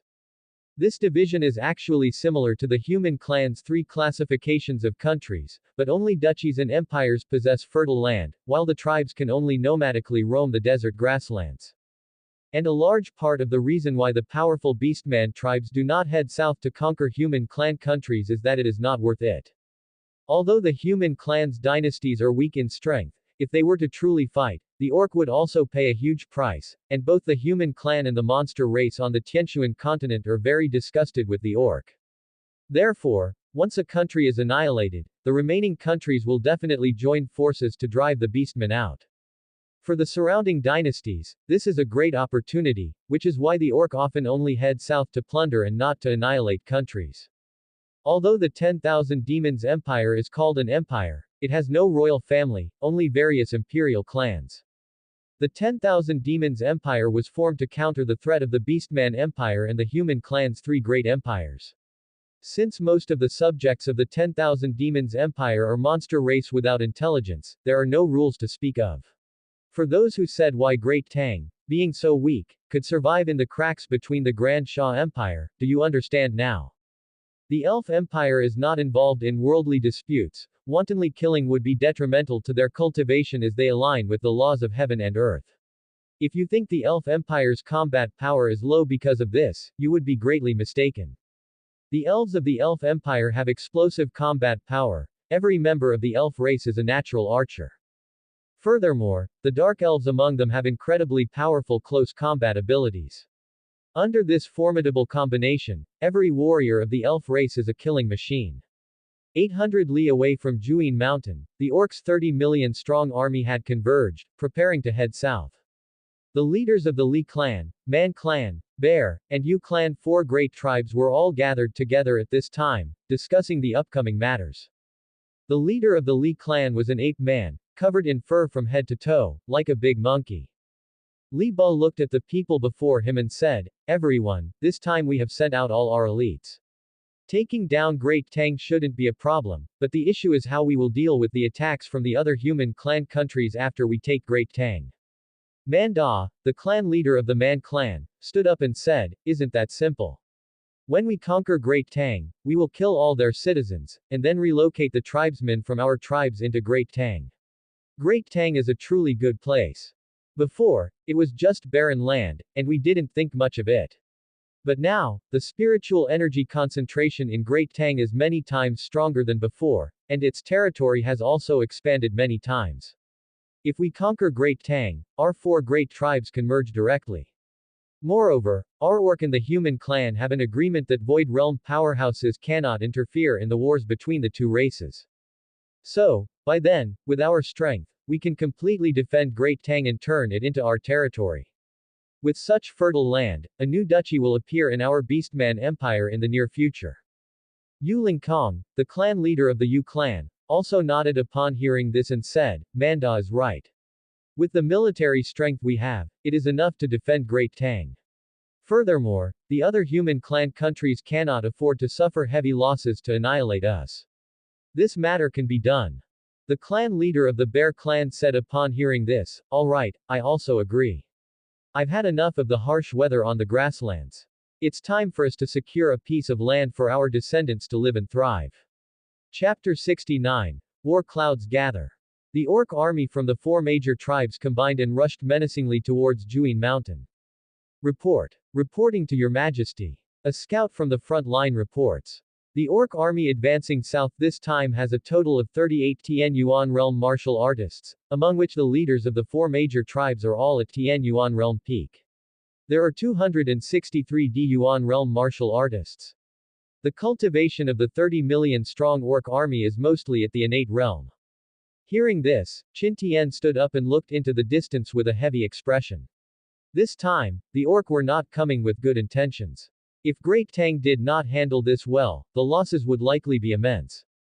Your Majesty. Are you worried? Qin Tian turned around and looked at Cao Zhengchun, who had appeared behind him without him noticing, and smiled helplessly. Ah. Your Majesty is just wondering how many Great Tang soldiers will die in this war. Last time, during the Beast Tide at Zhenan Pass, Great Tang lost over 600,000 troops, and the Brocade Guard also lost a considerable number of men. And this time, Great Tang is facing an unprecedented crisis. The previous Beast Tide was simply child's play compared to this orc army. On the opposing side, there are 38 experts at the Tian Yuan realm alone, and nearly 300 D Yuan realm martial artists. However, we also have a slight advantage, which is that we have elite troops. That's right. We have elite troops. Why should we fight them head on? Quick! Pass down the order. Summon the generals for an audience. Currently, the average cultivation of the elite troops under Qin Tian's command has reached the Grandmaster realm. If they were to launch a sneak attack on the orcs' extended battle line, the effect would be absolutely superb. Moreover, their troops move quickly and can completely withdraw from the battlefield before the beastmen can react. After all, an army of tens of millions is not to be trifled with. Once entangled, even someone with immense skill would have to kneel. The Sha-Qi evil energy condensed from an army of 30 million is enough to crush a Void Realm expert. You should know that Void Realm martial artists possess an inner void, the ability to open spatial tunnels, and their combat power is incomparable to the Tianyuan realm. Even if Bai Qi breaks through to the Tianyuan realm. But in front of a Void Realm martial artist, he is just a slightly stronger ant. In a one-on-one fight, Bai Qi has no chance of winning. If they were fighting to the death, even a martial god would have to kneel before Bai Qi. Crossing a major realm to challenge opponents after breaking through to the Tianyuan realm is a thing of the past. Therefore, facing the 30 million strong orc army, Qin Tian had to be cautious, aiming to completely annihilate this 30 million strong orc army while minimizing losses to his elite troops. Not long after, several martial generals rushed to Qin Tian and cupped their fists, saying, "Your general greets your majesty." Dispense with the formalities. I believe you already know the detailed information about the Beastman army, right? Now your majesty has an idea, which is for you to take your troops and break them into smaller units. Seize the opportunity to launch sneak attacks on their extended formation. When you launch your sneak attacks, know when to stop. Pay special attention to the feathered human tribe, don't get entangled with them. Zhang Han will be responsible for taking the Shadow Guard to assassinate the orc generals when the opportunity arises. As long as the Shadow Guard succeeds, things will be much easier for us later. Hearing this, Bai Qi smiled and looked at Qin Tian, saying, "Your Majesty's insight is profound. We were just discussing this matter as well, weren't we? We had just finished discussing the specifics when you sent someone to call for us. We were even thinking of giving you a surprise." Hearing this, Qin Tian couldn't help but laugh. That's right. These people in front of him were all seasoned veterans who had been through countless battles. He was just worrying unnecessarily like a dog catching a mouse. But doesn't this also prove that Qin Tian has improved? Unknowingly, the current Qin Tian has gradually begun to transform into a qualified emperor. The others saw these changes but did not speak of them. Well, since you already have a plan, then go and execute it. Shu Chu. Dian Wei. Your general is here. This time, the two of you will go on the expedition with Bai Qi. Having Chief Eunuch Cao by my side is enough. Your Majesty. But, obey the order. Shu Chu and Dian Wei originally wanted to try and persuade him, but seeing that Qin Tian was still insistent, they immediately relaxed and replied, "Yes. Your general accepts the order." Qin Tian saw that Bai Qi and the generals were frowning and knew what they were worried about, so Qin Tian smiled and said, "Your Majesty knows what you are worried about, isn't it? Your Majesty's safety. Your Majesty has 3,000 Po Shu Realm Brocade Guard and dozens of Po Shu Realm Peak Shadow Guard by your Majesty's side. With the addition of Chief Eunuch Cao, your Majesty believes that no one should be able to cross this million-strong army to assassinate your Majesty, right? All of you go and do what you should be doing. You don't need to worry about your Majesty's side. All of you go down and make arrangements, seize the time, the enemy army is not far from us." Hearing this, Bai Qi and the generals were also quite helpless, but seeing Qin Tian's firm attitude, they could only cup their fists and say, "Yes. Your general accepts the order." To be honest, even if a Void Realm expert were to come to Qin Tian's front lines now, they might not necessarily be able to harm Qin Tian, because the Ziliang army has been able to form army formations under Bai Qi's training over the past few years. This is also the reason why Qin Tian dared to directly confront the 30 million strong Beastman army with only 400,000 Imperial Guards and 1 million Ziliang army. After leaving Qin Tian's main tent, Bai Qi and the others immediately took their troops and disappeared into the night. At this time, inside the orc army's tents, the leaders of the four major orc tribes were gathered together once again. Mandal looked at the others and said, "In the past few days, the scouts we sent out have all gone and not returned. This is enough to prove that this great Tang is not simple." Hearing this, Yuling Kong sighed. That's right. We have all underestimated this great Tang, so this time, taking down this great Tang will likely not be easy. Hearing this, Li Ba slapped the table in front of him and said, "Damn it.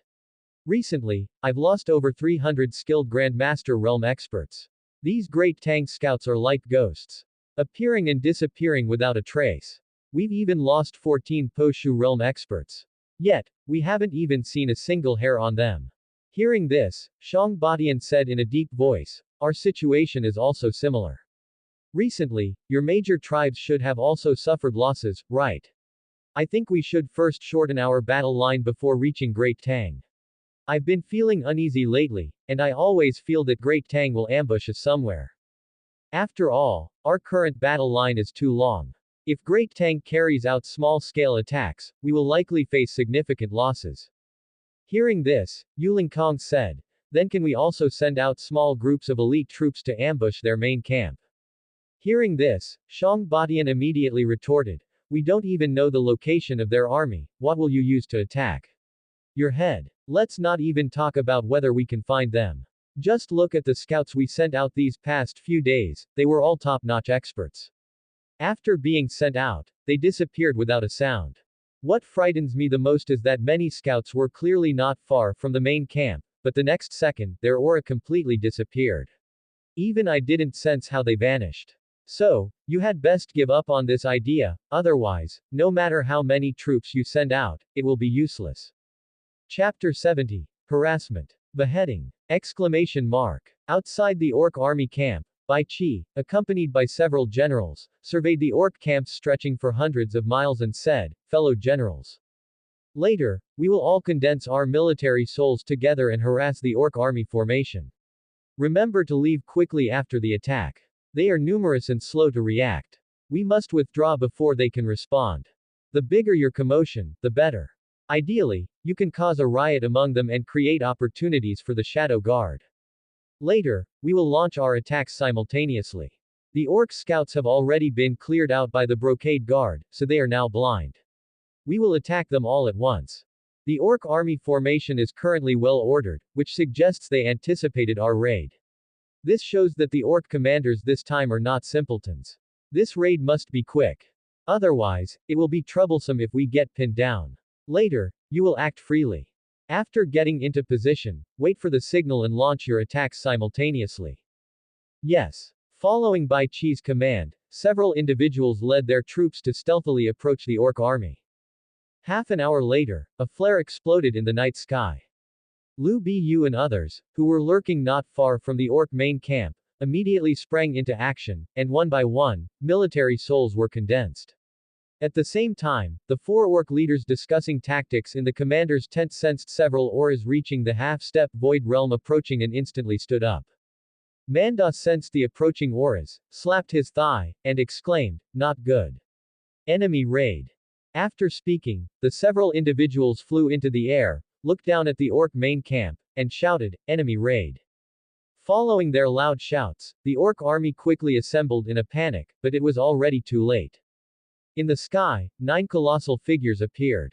Among them, the military soul condensed by Bai Qi and the 100,000 great Qin elite soldiers had an aura that was immeasurably stronger than the auras of the other figures. Guan Yu's Azure Dragon, Zhao Yun's White Dragon, Lu Bu's Sky Wolf, Shu Chu and Dian Wei's 2 Demonic Tigers, Li Kunxiao's Jade Qilin, Gao Shun's Double-Winged Sky Tiger, Meng Tian's Golden Fire Lion, and the most terrifying aura of all, Bai Qi's Hell Asura. Manda looked at the 9 figures in the sky, his mind numb, and he muttered, 9. Military souls. Yuling Kong looked at the dazed Manda and shouted, "Stop staring. Quickly organize the defense. Otherwise, we'll all die." Manda, snapping back to his senses, looked at the dazed Orc army below and roared, "Wake up. Form the array." The dazed Orc army was pulled back from their stupor by Manda's furious roar. Many Orc soldiers who had recovered their senses quickly plunged their weapons into the ground and roared towards the sky. As the deafening roars echoed, threads of Sha Qi evil energy began to be drawn from the bodies of the Orc soldiers. This method of forming an array by condensing Sha-Qi evil energy is one that many armies are reluctant to use because it depletes their source energy, and it also has requirements for the overall cultivation of the army. However, this method did not have much of an impact on the orc soldiers, whose physiques are exceptionally strong. Afterwards, they only needed a few days to recover the depleted source energy. This is where the heavenly Tao is fair. It gave the orcs powerful physiques but made their intelligence low.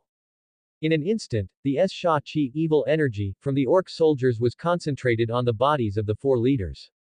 Immediately after, the 4 orc leaders pushed the gathered Sha-Qi evil energy upwards with their hands, forming a barrier condensed from Sha-Qi evil energy. The orc army below desperately released their own Sha-Qi evil energy. This was because the pressure from the 9 military souls was simply too immense. Li Kunshao looked at the orc army below and shouted, Kylin suppression domain kill. Roar. The Jade Qilin roared towards the sky, and immediately after, a world-ending golden light burst forth from its mouth, fiercely striking the barrier erected by the orc army. Rumble. Li Kunshao's attack did not break the barrier that the orc army had hastily condensed. Seeing this, Bai Qi quickly shouted, attack together. Don't let them catch their breath. Yes. Immediately after, Bai Qi's Hell Asura raised the steel fork in its hand towards the orc army and threw it fiercely. The sky wolf behind Lu Bu roared towards the sky and shot a red light wave from its mouth. Zhao Yun, Guan Yu, and others also attacked one after another, and world-ending attacks continuously rained down on the barrier erected by the orc army. Yu Lingkong looked at these fierce attacks and shouted, hold on, all of you. Following this roar, the 4 leaders all increased the speed of Sha-Qi evil energy extraction. This is something only the orcs could do. If it were the human clan, they would have been drained of their blood energy instantly by this. As 8 attacks fell one after another, the Sha-Qi evil energy barrier was finally shattered when the 7th attack landed. Immediately after, the 8th attack landed directly in the middle of the orc army, causing a massive explosion that instantly cleared the ground for dozens of miles. Bai Qi looked at the explosion caused by the last, significantly weakened attack and couldn't help but feel a bit of regret.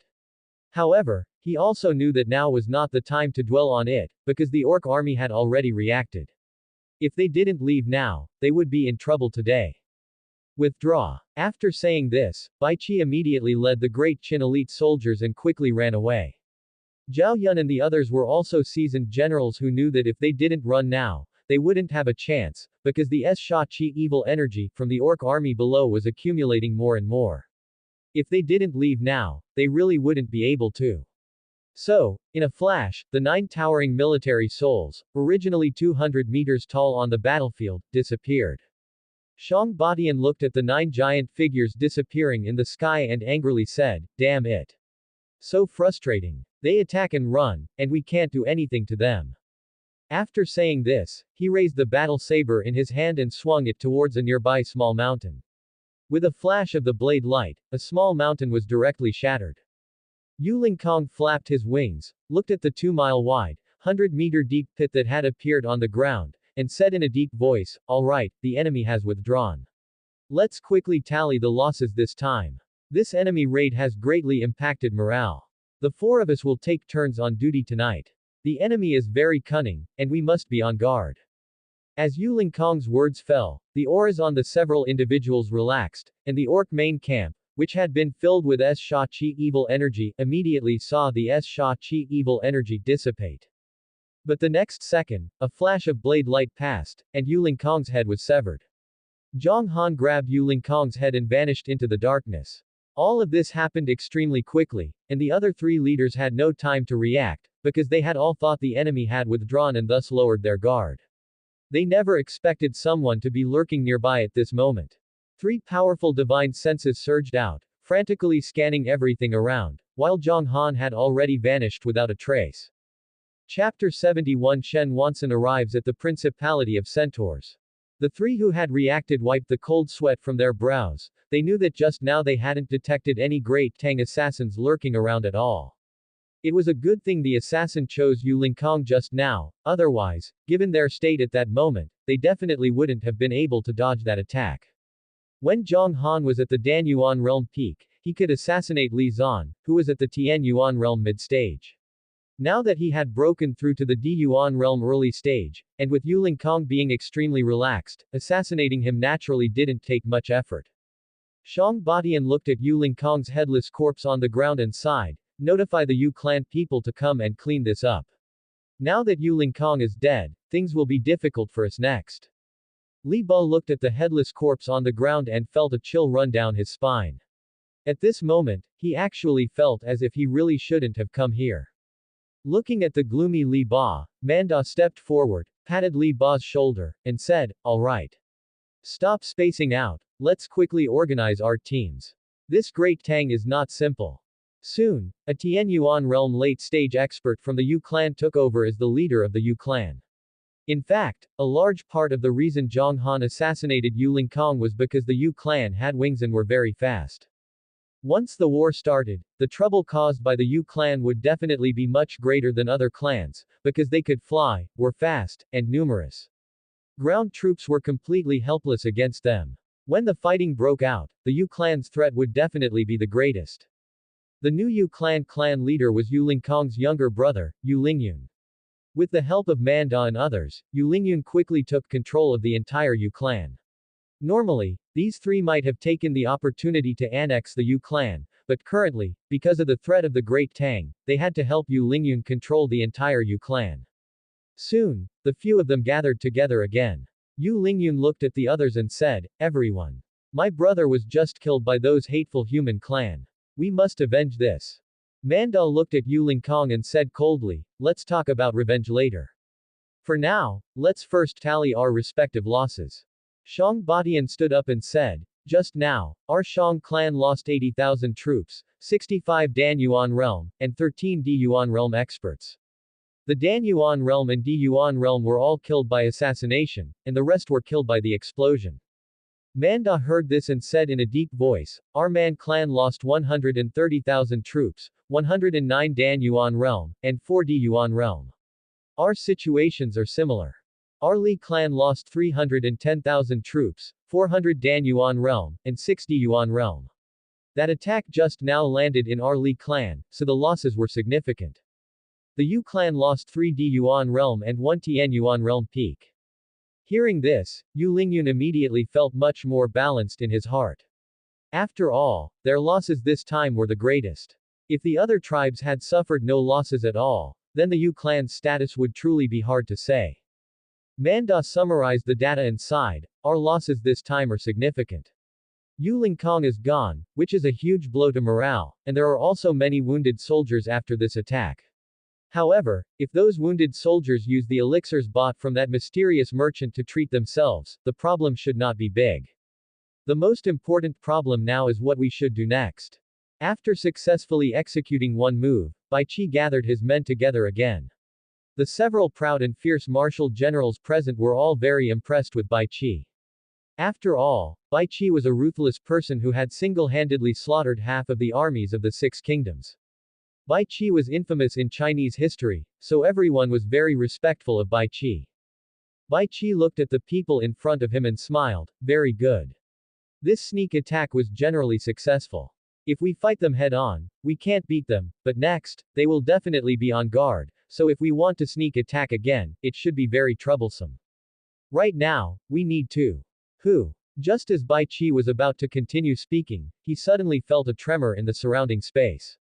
The several martial generals also became vigilant. It's me. Following closely, Zhang Han's figure appeared in front of the few of them. Zhang Han rested his right hand on his saber and held a Yu clan bird head in his left hand. Immediately after, the surrounding space trembled again, and behind Zhang Han, more than 100 shadow guard appeared, each with several heads tied around their waists. Shu Chu looked at Zhang Han and the more than 100 shadow guard behind him, each with several beastmen heads hanging from their waists, and complained, can you guys change this bad habit? Is hanging heads on your waist very cool? Zhang Han ignored Shu Chu's complaint, walked all the way to Bai Qi, clasped his fists, and said, Commander Bai. Yuling Kong's head has been brought. Hearing this, Shu Chu was immediately startled and said, holy crap. You just took off Yuling Kong's head just like that. Bai Qi didn't pay attention to Shu Chu's startled appearance, but just looked at Zhang Han and said in a deep voice, "You've worked hard. Let's continue discussing the next course of action. Have your men spread out and kill all the orc scouts they find." Yes. At the same time, Shen Wanson, who was in the Beastman Empire, looked at the bustling street scene in front of him with a slight smile at the corner of his mouth. Immediately after, he walked directly to the Imperial Palace. "Stop. Anyone who dares to take another step forward will be killed without mercy." A Grandmaster Realm Guard in front of the Imperial Palace looked at Shen Wanson approaching, so he raised the weapon in his hand and shouted to stop him. Shen Wanson looked at the guard at the gate, took out a weapon, handed it to the guard at the gate, and smiled. "This is an Earth rank weapon. It is my Jian Mian Li meeting gift for the Centaur royal family. Just say that I, your humble servant, have a transaction to discuss with your majesty." Hearing this, the guard was immediately stunned on the spot. In the Beastman Empire, a Zon-grade weapon could already be considered a rare treasure.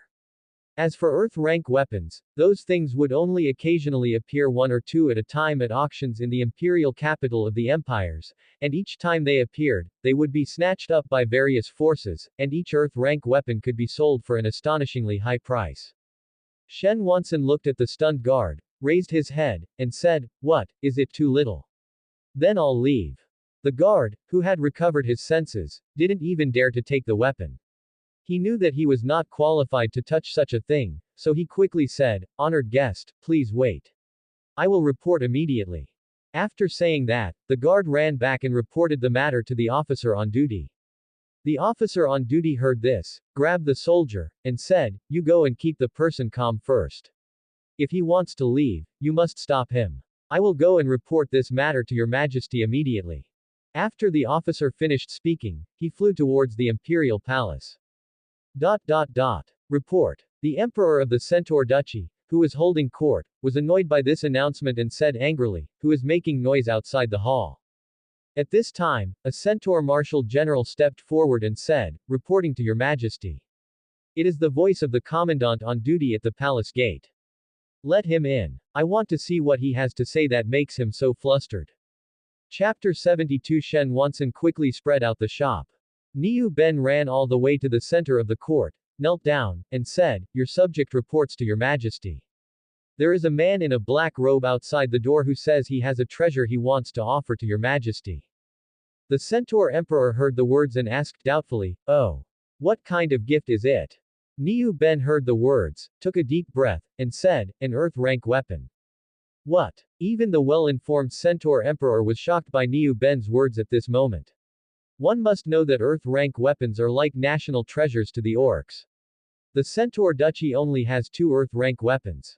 Quickly announce him. Yes. Not long after, Shen Wanson's figure appeared in the Great Hall. Looking at Shen Wanson in a black robe, the Centaur Emperor said, "You said you have a treasure to offer to me. I wonder if it's true." Shen Wanson heard the words and said with a smile, "Of course it's true. I came here specifically to deliver treasures to your majesty." After Shen Wanson finished speaking, he took out an Earth-rank long spear. As the long spear appeared in Shen Wanson's hand, the temperature in the entire Great Hall instantly dropped by several degrees. Immediately, Shen Wanson handed the weapon to a guard, who then handed it to the Centaur Emperor. The Centaur Emperor looked at the Earth-rank long spear, picked it up, and the aura of the Void Realm began to surge from his body, covering the entire imperial palace in dark clouds. The body of the Earth-rank long spear emitted a golden light, and a spear chi directly blew off the roof. The next second, the wind and clouds receded, and sunlight streamed into the Great Hall through the gap in the roof, making the golden floor tiles gleam. The ministers of the Centaur Duchy looked at the long spear overflowing with treasure aura, and their breathing became heavier. "Good spear. Speak. You gave me such a good weapon, what do you want from me?" Shen Wanson heard the words, cupped his fists, and said, "Actually, it's nothing much. I just want to cooperate with your majesty. I wonder what your majesty thinks." The Centaur Emperor heard the words and said with a smile, "You don't even show your face, how can we talk about cooperation?" Hehe. Your majesty. To be honest, I am a human clan, so it is inconvenient to reveal my appearance. However, please rest assured that this will not affect our transaction in any way. The Centaur Emperor heard the words and said with a smile, I have long heard that a mysterious force has appeared in the Orc territory, selling medicinal pills and weapons everywhere. I presume that is you. Shen Wanson heard the words and did not deny it, stepping forward and saying, yes. Your Majesty. To be precise, it is us. I am just an errand runner. An errand runner already has the strength of the peak Danyuan realm. I presume you are backed by a large force. Shen Wanson heard the words and said noncommittally, Your Majesty, just say whether our transaction can be concluded. As for other things, they don't seem to affect our transaction, do they? After all, you need weapons and medicinal pills, and we need ores. As long as the transaction is successful, it will be beneficial to both sides, won't it? The Centaur Emperor knew that Shen Wanson's words made sense. His identity and origin were not important to the Centaur Duchy. What was important was whether they could truly obtain weapons. The Centaur Emperor looked at Shen Wanson and said in a deep voice, What can you provide? Weapons. Medicinal pills. Formation plates. Puppets. Spiritual wine. Food. And so on, whatever you want, we have it. Of course, that also includes dragon tooth rice. The Centaur Emperor heard the words and stood up excitedly, saying, Are you telling the truth? Shen Wanson looked at the Centaur Emperor's excited expression, and the corner of his mouth slightly curved upwards as he said, Yes. Your Majesty. We basically have whatever you want. Moreover, our price is only half. This is the greatest sincerity we can offer. After all, our strength is not yet sufficient to face the human clan's three great empires. The Centaur Emperor was stunned by this surprise. One must know that what the orcs lacked most were medicinal pills and weapons. If it weren't for their strong reproductive ability, their current living space would definitely be smaller. The most important thing was that someone was now telling him that he could supply weapons without limit, and only charge half price. This surprise came too suddenly, making the Centaur Emperor somewhat difficult to accept for a moment. After a long while, the Centaur Emperor looked at Shen Wanson and said, Really? Don't lie to me. Shen Wanson smiled and said, Really? Your Majesty. We even gave you an Earth-rank weapon, isn't that enough to prove our sincerity? Then how will we conduct transactions in the future? Shen Wanson heard the words and handed a small formation plate and a piece of shadow jade to a guard beside him, saying, This is a small teleportation array that we developed ourselves. All our future transactions will be settled using this small teleportation array. We will transact simultaneously. I presume I don't need to explain the function of the shadow jade. Of course. For weapons above Zon grade and medicinal pills above 4th grade, we will exchange them for equivalent medicinal pills or spiritual stones. This is our transaction list. Please take a look, Your Majesty. The Centaur Duchy Emperor took the floating list and opened it. The items inside made his eyes burn with desire, especially the medicinal pills needed for breaking through realms, which were particularly scarce in the Beastman tribes. If they could obtain those treasures, the national strength of the Centaur Duchy would definitely skyrocket. Every time the three great empires sold weapons and medicinal pills to the Beastmen, they were more than 10 times more expensive, and the orcs, unlike the monster race who relied on their powerful physical bodies and innate talent, didn't need these things at all. But the orcs were different. They couldn't compare to the monster race in terms of physical body, and they didn't have powerful innate talent, so their demand for medicinal pills and weapons was still very large. After reading the list, the Centaur Emperor laughed heartily and looked at Shen Wanson, saying, Ha ha ha. Very good. Pleasant cooperation. Human clan. I am really curious about what you look like, but I also understand your difficulty. Otherwise, I think we would become very good friends. Shen Wanson heard the words, placed his hand on his chest, and said, Thank you for your Majesty's understanding. If I could gain your Majesty's friendship, that would be my honor, but due to the pressure from the three great empires, this can only be my regret. Moreover, I believe this transaction will ultimately be a win-win situation. Your Majesty. I am still tied up with mundane affairs, so I will take my leave first. After Shen Wanson finished speaking, he placed his right hand on his chest, bowed slightly, and then disappeared from the Great Hall. After Shen Wanson disappeared, the Centaur Emperor looked at the ministers below and said coldly, I hope you can keep this matter to yourselves, otherwise I will let you know what the cruelty of an empire is. The ministers seemed to think of the brutality of the emperor before them, and couldn't help but shiver, then said, yes. The centaur emperor looked in the direction Shen Wansan had left and murmured, interesting. In the following months, Shen Wansan's figure appeared in many duchies, causing a huge uproar. The human clan's three great empires were furious, but by the time they reacted, Shen Wansan had already disappeared without a trace. Chapter 73. Undercurrents surge. Below Juyin Mountain, Qin Tian's main tent was filled with several martial generals. General Bai Qi looked at the sand table in front of him and said, the beastmen's defenses have been very tight these past few days. We haven't found an opportunity to strike, and now they don't dare to send out scouts easily, so their marching speed is very slow, but the beastmen's vanguard is already close to Juyin Mountain. Currently, we still have no way against their army formation, and ever since the last camp raid, the Yu clan's actions have been coordinated as a whole. They also don't stray too far from their main camp, making it difficult for our men to act. Once we make a move, we will be discovered. And recently, we can only use the puppet army to disrupt their advance speed, but the gains haven't been significant. Therefore, the commander on the other side is not a pushover either. Qin Tian looked at General Bai Qi and said, the Yanyun 18 riders will arrive soon. With their cooperation, do you have the confidence to take them down? Meng Tian stepped forward upon hearing this and said, if it's a frontal assault, General Meng Tian will hand over command to me.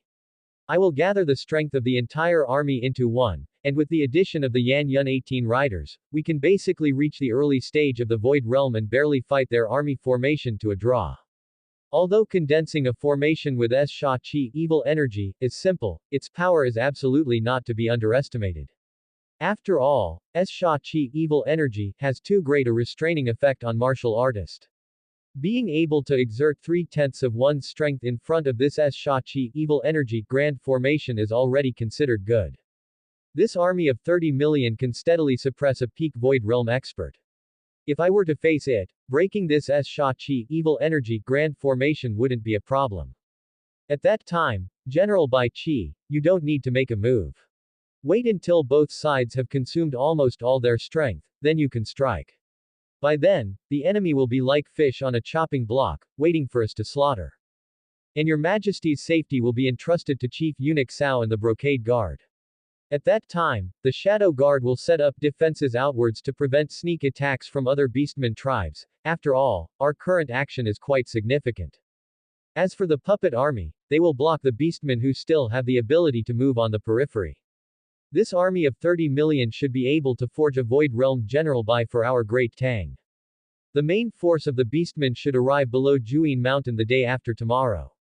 This time, we will take the initiative to attack. We will devour this entire army of 30 million. Qin Tian's eyes lit up upon hearing this. This Meng Tian indeed had a big appetite.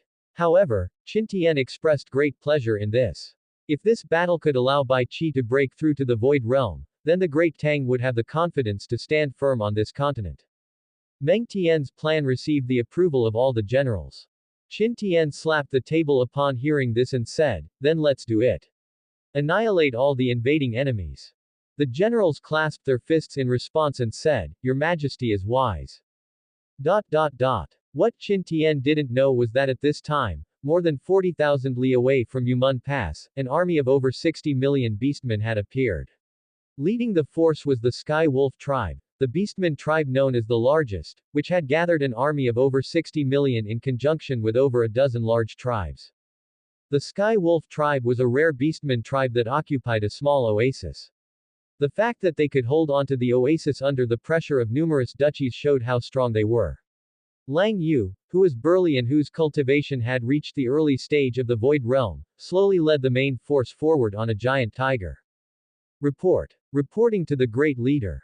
The Crow has reported. They say that the Man clan, Li clan, Bear clan, and Yu clan have already clashed with the Great Tang, and Yu Lingkong was beheaded by a Great Tang assassin. Lang Yu laughed disdainfully upon hearing this. This Great Tang is truly surprising. Even Yu Lingkong fell into their hands. But you can fight. The final winner will only be me. Pass down the order. Speed up the march. I want the army to reach the city walls of Yumun Pass in 8 days. Those who are late will be executed. With Lang Yu's order, the horseman tribe, serving as the vanguard, quickened their pace. Behind them stretched an endless line of beastmen troops. 2 days later, the beastmen army arrived at the foot of Juyin Mountain. Looking at Juyin Mountain piercing the clouds, the beastmen's vanguard stopped. A pigmen tribe general in the late stage of the Tian Yuan realm looked at Juyin Mountain in front of him and said, "Army, halt." A Dogman tribe deputy general in the early stage of the Tian Yuan realm stepped forward upon hearing this and asked, "General, why have we stopped? Juyin Mountain's terrain is treacherous. If we just go in like this, what awaits us will surely be total annihilation. As long as the Great Tang's generals aren't fools, they will set up an ambush inside. Our million-strong vanguard isn't even enough to fill their teeth.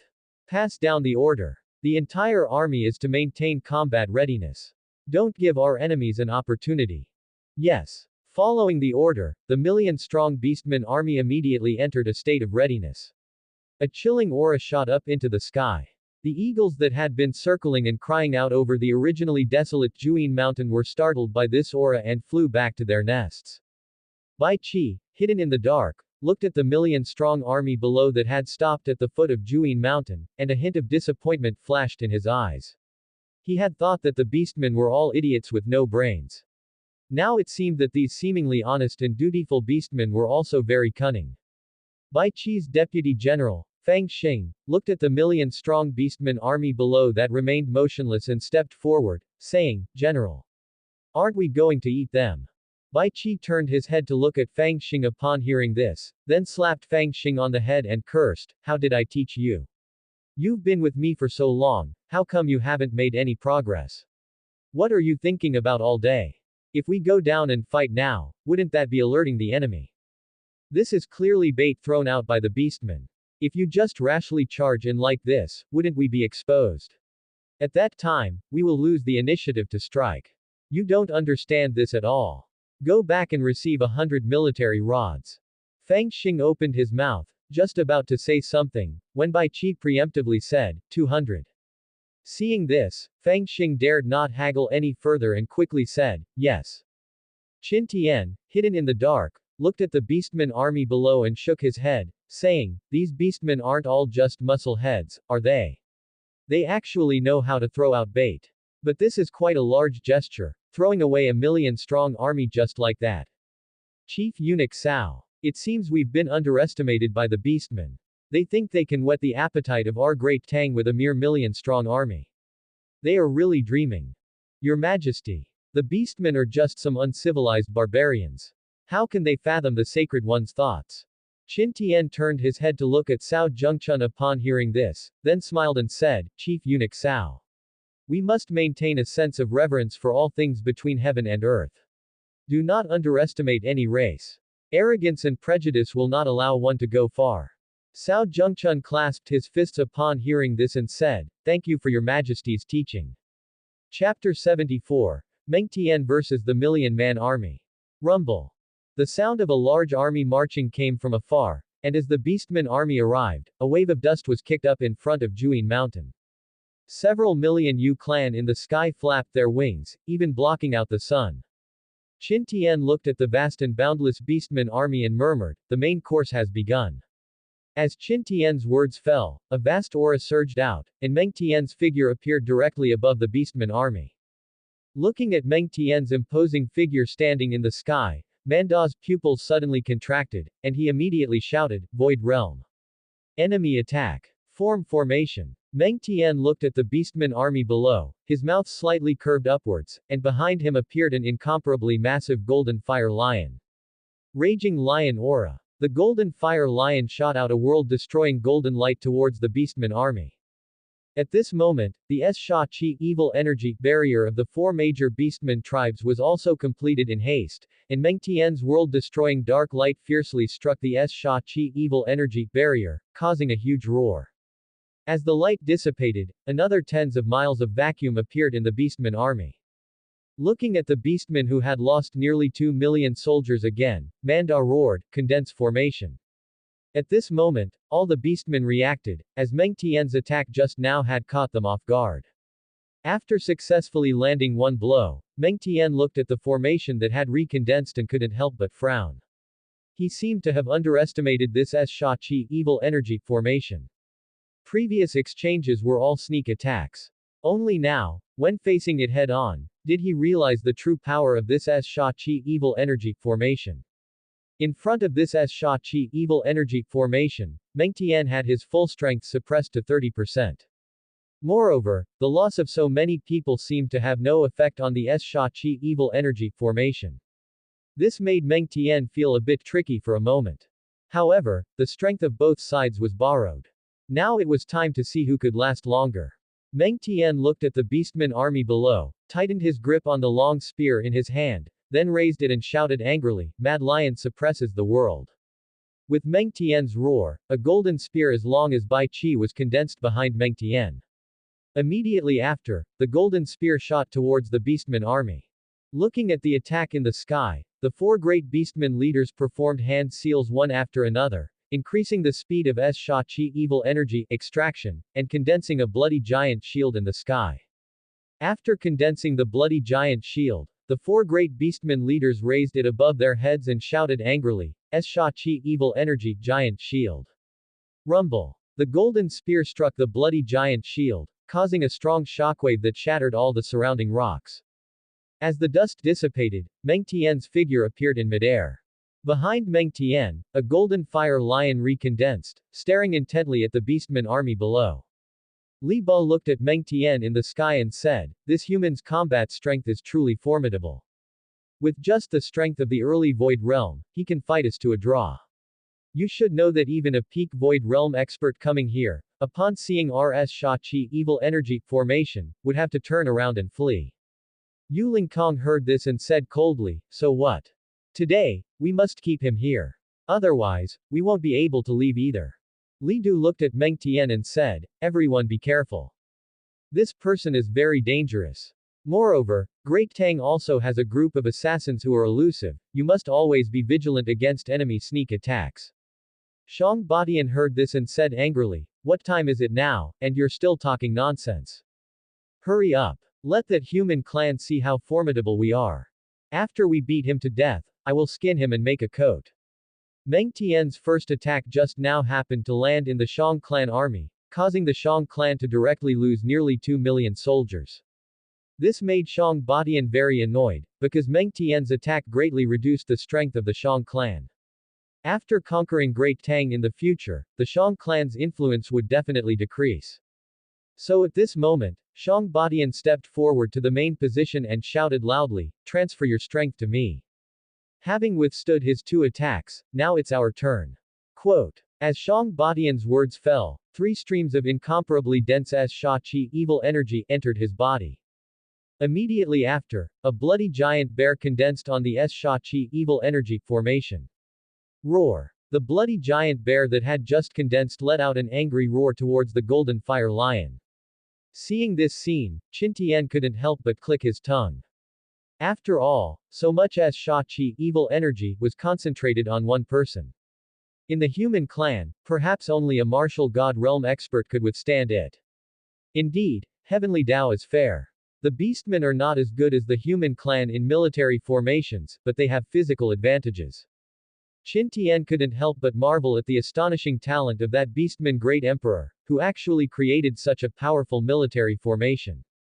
Meng Tian looked at the bloody giant bear condensed in the sky, his eyes slightly sinking.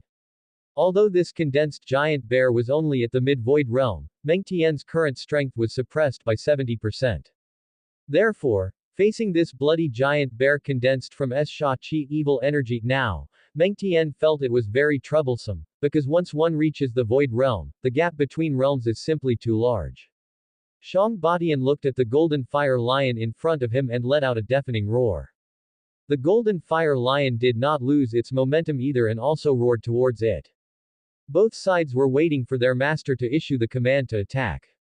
Shang Badian raised the giant blade in his hand, pointed at Meng Tian and said, "You brat. This time, we finally have a chance to fight head-on. Take this." After Shang Badian finished speaking, he swung the giant blade in his hand forward, and the bloody giant bear charged towards Meng Tian. Meng Tian did not lose his momentum either. He swung the long spear in his hand forward, and the golden fire lion also charged towards the bloody giant bear in front.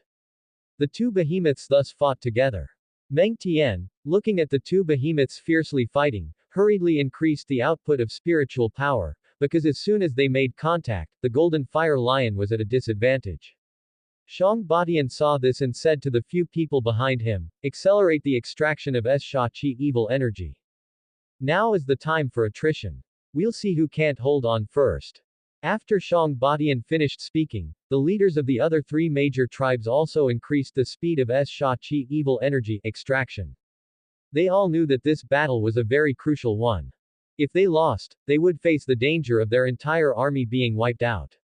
After all, Great Tang has only sent out one person so far.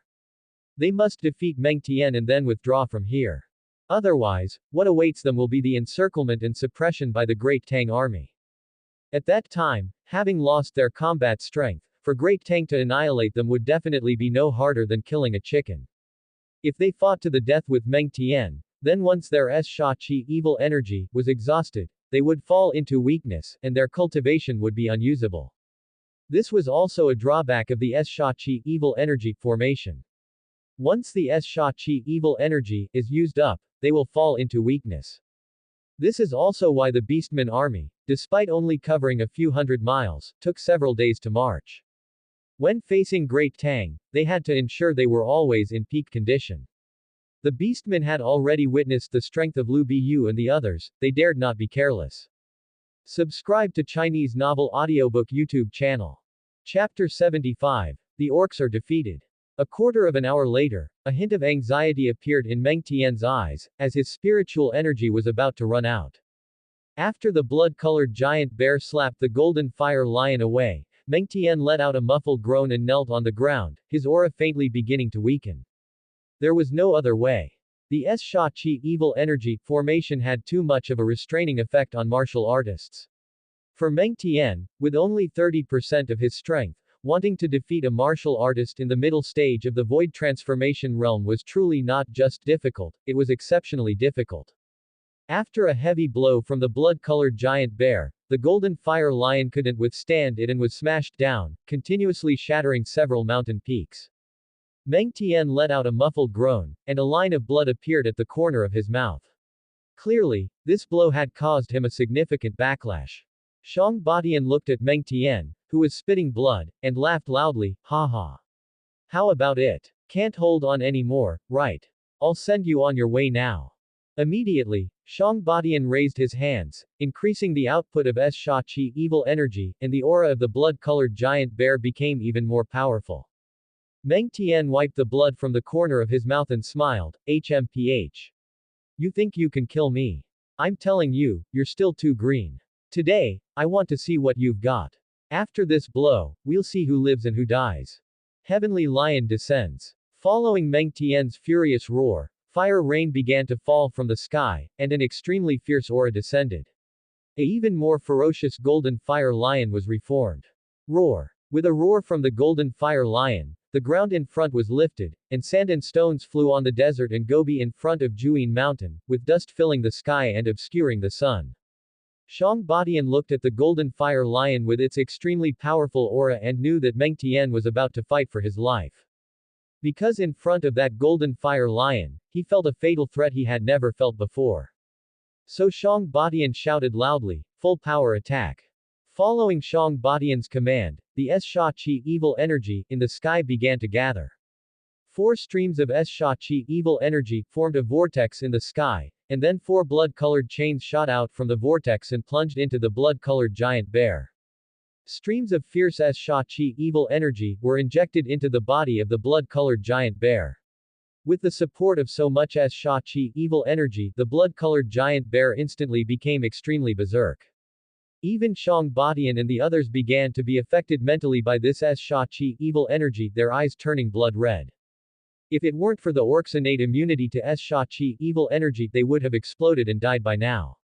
After all, this much Sha Qi evil energy is no joke. Judging by the level of Sha Qi evil energy Shang Badian and the others had gathered, even a martial god from the human clan would not be able to withstand the onslaught of Sha Qi evil energy. This shows the strength of the orc. Xiang Batian, who had fallen into a berserk state, roared at Meng Tian, "Die! Human!" After a roar, the blood-colored giant bear in midair then opened its large mouth towards the golden fire lion below and shot out a blood-colored light wave. Seeing this, Meng Tian also prepared for a desperate fight. With a flash of golden light in Meng Tian's hand, the golden fire lion also opened its huge mouth and spat out a golden light beam towards the sky. As the two streams of energy collided, a violent explosion occurred. The dark clouds in the sky were instantly dispersed, and mountain peaks within a radius of dozens of miles were cut in half. Cao Zhengchun looked at the Changji Bo impact wave heading towards him, gritted his teeth, and roared, "Heavenly fury!" Following Cao Zhengchun's furious roar, 10 huge fire pythons protected everyone inside. After the Changji Bo impact wave shattered the mountain peaks that dared to block it, it consecutively shattered 7 of Cao Zhengchun's fire pythons. And with each fire python shattered, Cao Zhengchun let out a muffled groan. After the 7th fire python was shattered, Cao Zhengchun could no longer hold back and spat out a mouthful of fresh blood, clearly having suffered significant internal injuries. Fortunately, the mountain peaks ahead had offset a large amount of the Changji Bo impact wave's energy. Otherwise, whether Cao Zhengchun could have withstood it is debatable. If Cao Zhengchun couldn't hold on, then Great Tang would have suffered a huge loss this time. It should be known that all of Great Tang's elites had already lost their combat power. All of their spiritual energy was on Meng Tian. If the Changji Bo impact wave had hit them now, then the people below, except for a few martial generals with abnormal physical bodies, would definitely not be able to withstand it. The golden fire lion was pressed to the ground by a blow from the blood-colored giant bear. Meng Tian was also half kneeling on the ground, holding his hands above his head, continuously shusong his spiritual energy into the golden fire lion. Meng Tian's eyes were bloodshot from the immense pressure, but the golden fire lion's body was still being pushed back repeatedly, plowing 2 furrows in the ground. Meng Tian looked at the blood-colored giant bear in the sky and cursed angrily, "Fuck your grandma." Ah! With a furious roar, Meng Tian increased the output of his spiritual energy. At this moment, both sides had fallen into a strange state of balance. As long as either side began to relax, death would await them. This was destined to be a tug of war, but currently, Meng Tian was at a disadvantage. If it came down to a battle of attrition, he would definitely be the one to die. Continue to increase the output of spiritual energy. As both sides fell into madness, Bai Qi's voice entered Meng Tian's ears.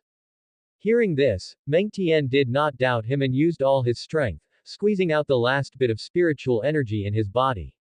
The golden fire lion also seemed to have taken Viagra, raising its lowered head. At this moment, Bai Qi's figure suddenly appeared above the battlefield, and then a stream of aggressive Sha-Qi evil energy erupted from Bai Qi's body, and the god-slaying chains behind him began to clatter. As soon as Bai Qi made a move, it was his innate skill, Sha-Qi evil energy. It could directly reduce the enemy's strength by 30%. And in exchanges between experts, a slight distraction often leads to defeat and death, let alone Bai Qi directly suppressing the enemy's strength by 30%. The strange balance was instantly broken. Meng Tian also seized this rare opportunity, and the golden fire lion's golden light beam directly penetrated the blood-colored giant bear in the sky. PFF'd. The 4 leaders of the orc in the sky were the first to be affected, spitting out a large mouthful of fresh blood. Xiang Batian opened his mouth, but before he could say anything, he fell from the sky. As the 4 leaders of the orc suffered a backlash and were severely injured and unable to get up, the rest of the beastmen also began to suffer a backlash, falling to the ground severely injured and unable to move. The Yu clan in the sky began to fall like dumplings, countless Yu clan members directly crashing to the ground, raising clouds of dust. Meng Tian looked at the beastmen falling from the sky, half kneeling, and fiercely plunged the long spear in his hand into the ground. Then he laboriously raised his hand and pointed at those beastmen, muttering, "Your grandpa." After performing these actions, Meng Tian fainted. Qin Tian saw this and hurriedly went forward to check Meng Tian's injuries. Fortunately, Meng Tian had only fainted from exhaustion and could recover after taking some pills. Qin Tian couldn't help but breathe a sigh of relief. After all, if he had lost Meng Tian, This great general, Qin Tian, would definitely slaughter all the beastmen within 1,000 miles to bury him. Clang clang clang. The sound of chains came from the sky. Chapter 76. Bai Qi breaks through. A new crisis approaches. Hearing the sound of the chains, Qin Tian knew what was about to happen next. Bai Qi looked at the orc soldiers below who had lost their ability to resist and licked his dry lips.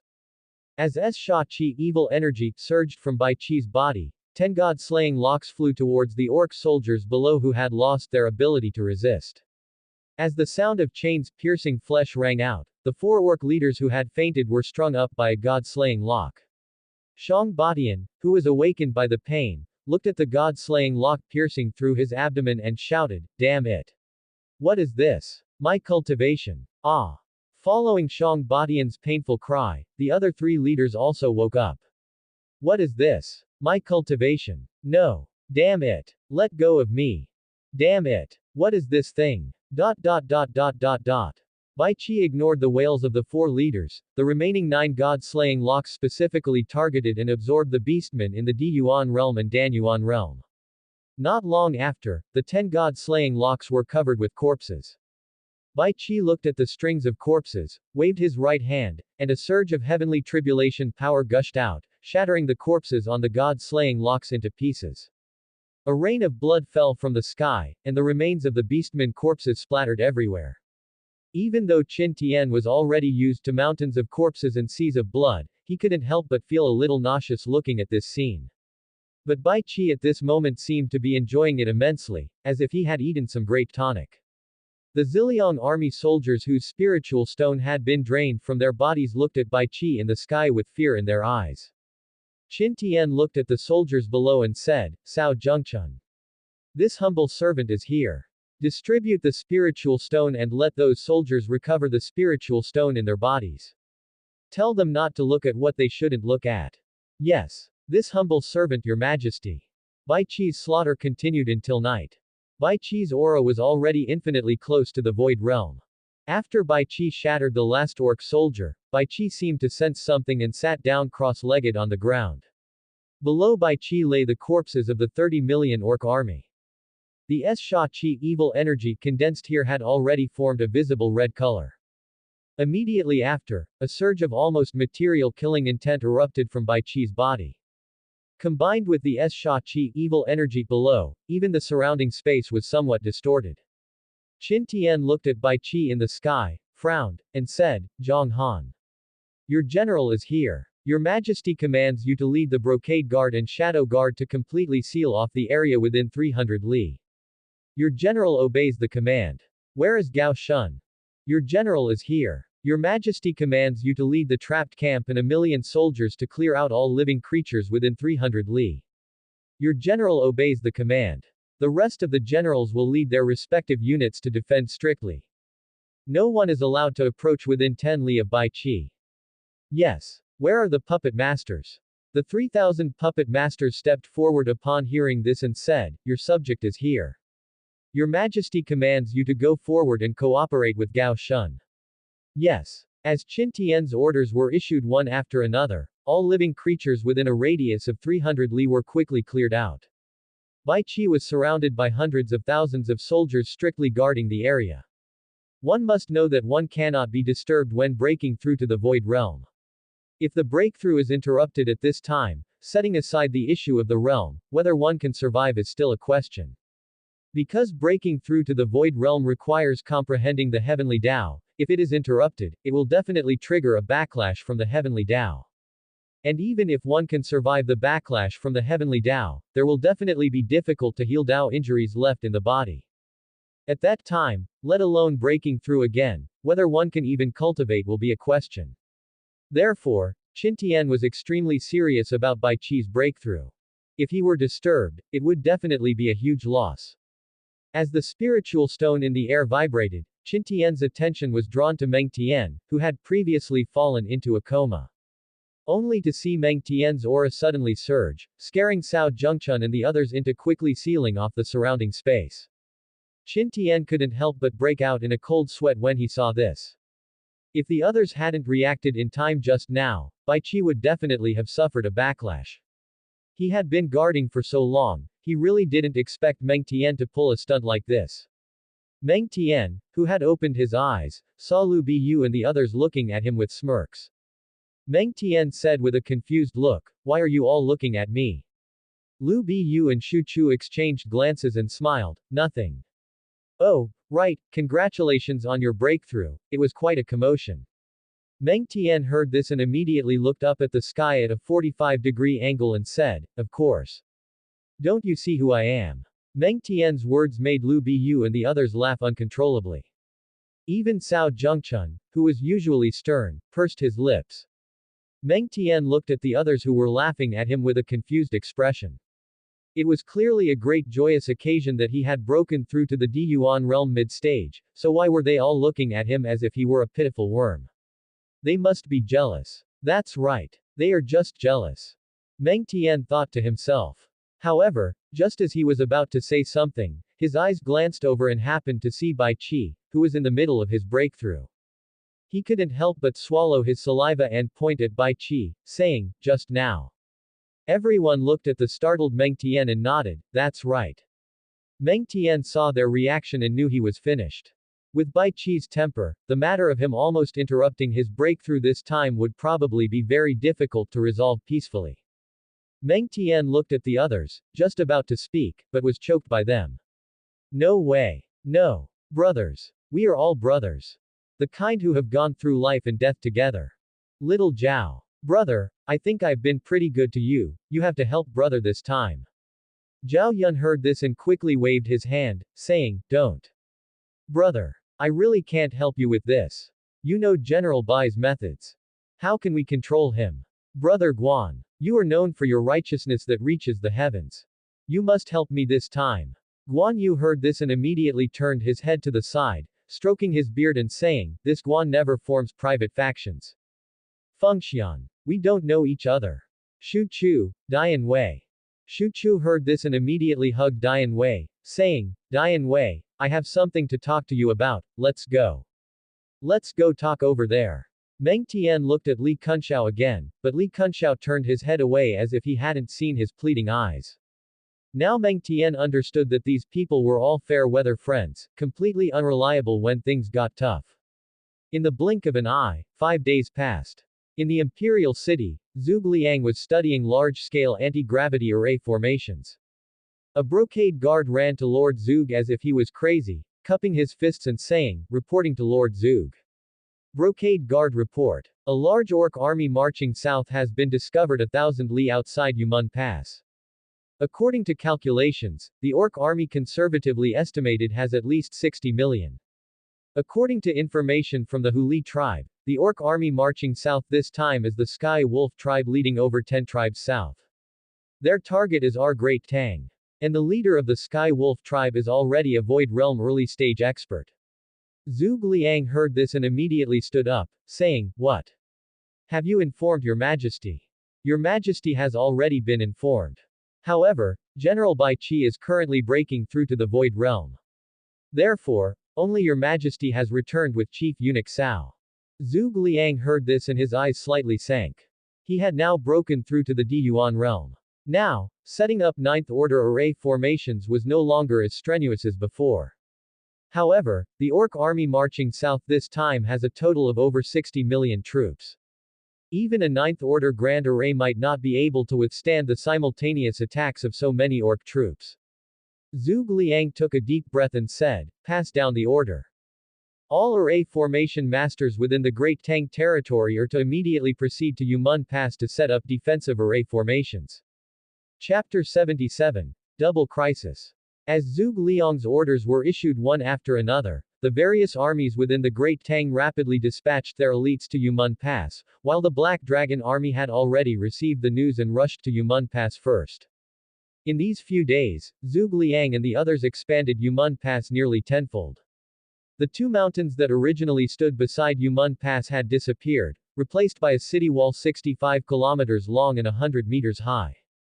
Yumun Pass instantly became the #1 formidable pass within the Great Tang.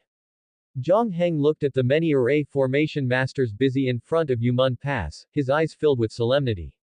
He already knew about the orc army's southward advance this time, and thus knew what he would be facing. The usual hustle and bustle in front of Yumun Pass was gone. Now, the area in front of Yumun Pass was filled with an eerie quietness. Zhang Heng knew that before a storm arrives, the world is always filled with tranquility. Qin Tian on the flying boat looked at the empty Wutian city, which had lost its former prosperity. The merchant caravans that used to line up in a long queue in front of Yumun Pass had also disappeared. Even Yumun Pass had become unrecognizable at this moment. On the 100-meter-high city wall, figures flickered. Soldiers carrying weapons were moving everywhere, and rows of crossbow bolts shining with cold light on the city wall sent chills down one's spine. After Qin Tian stepped off the flying boat, Zhuge Liang, Fang Xuanling, Lu Bowen, and Zhang Heng walked side by side to Qin Tian and bowed with clasped fists, saying, "Your subject, your general. Greetings, your majesty." Qin Tian looked at the people before him and said, "Dispense with the formalities. How far away are the orcs from Yumun Pass?" Upon hearing this, Zhuge Liang stepped forward and said, "Reporting to your majesty. The orc army is still 200 li away from Yumun Pass." The orc army dispatched this time consists of elites, including over 200 Tian Yuan realm experts. The leader of the Sky Wolf tribe at the forefront is a Void Realm early-stage cultivator. The number of the orc southward army has reached over 64,980,000. Your subject has already mobilized all the elites within the Great Tang to rush to Yumun Pass, totaling over 153,400,000 troops. Their average realm is around postnatal martial artist. Upon hearing this, Qin Tian nodded and said, "Very good. I understand. This battle is a life or death battle for my Great Tang, everyone. I'm counting on you." Upon hearing this, everyone knelt down and said, "We are willing to die for your majesty. All of you, rise. Prepare for battle." Yes. After Qin Tian finished speaking, he walked towards the city lord's mansion. Zhuge Liang and the others, along with the officials, followed behind Qin Tian and entered. After returning to the city lord's mansion, Qin Tian sat on the main seat and looked at Zhuge Liang, saying, "Kongming, if you three have something to say, just say it." Upon hearing this, Zhuge Liang walked directly to Qin Tian, knelt down, and said, "Your subject. I implore your majesty to return to Kyoto." The rest of the martial generals and civil officials also knelt down and said, "Your subjects. We implore your majesty to return to Kyoto." Qin Tian looked at Zhuge Liang kneeling on the ground and said with a smile, "Your majesty has been the great Tang emperor for almost 2 years now, and your majesty has fought quite a few battles. Are you planning to call your majesty a deserter?" Upon hearing this, Zhuge Liang lowered his head even further and said, "Your subject would not dare. Your majesty is the foundation of the nation. Your majesty's safety is the safety of the Great Tang. We hope your majesty will reconsider." The officials also chimed in at this time, saying, "We hope your majesty will reconsider." Reconsider. You ask your majesty to reconsider. Right now, an army of over 60 million beastmen is about to attack the pass. Yet you ask your majesty to return to Kyoto. Your majesty tells you. Your majesty is the great Tang emperor. Right now, my great Tang is in danger of being annihilated. How can your majesty cower in the rear? Your majesty tells you. From this moment on, the great Tang imperial family will only uphold one saying. The Son of Heaven guards the national gate. The king dies for the nation. This matter needs no further discussion. Your majesty wants to guard the national gate of my great Tang together with these millions of soldiers. Anyone who dares to remonstrate again will be executed. You may withdraw." Upon hearing this, Zhuge Liang and the others all shook their heads and said, "Your subjects, we obey your majesty." Watching the officials withdraw, Qin Tian rubbed his throbbing temples. At the same time, the high-ranking members of the two sects, King Kong sect and Shenjian sect, gathered together.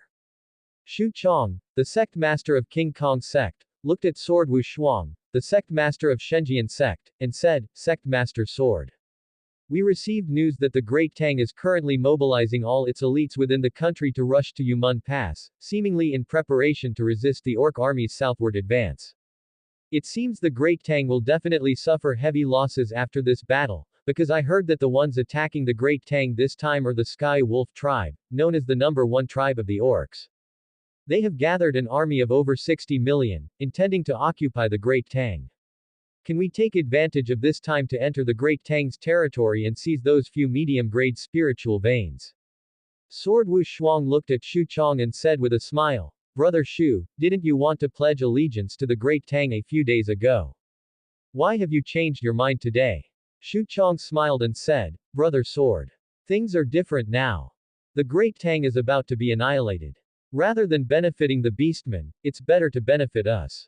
As long as our two sects join forces, won't those few medium-grade spiritual veins be within our grasp? Besides, the Great Tang and us have a great feud.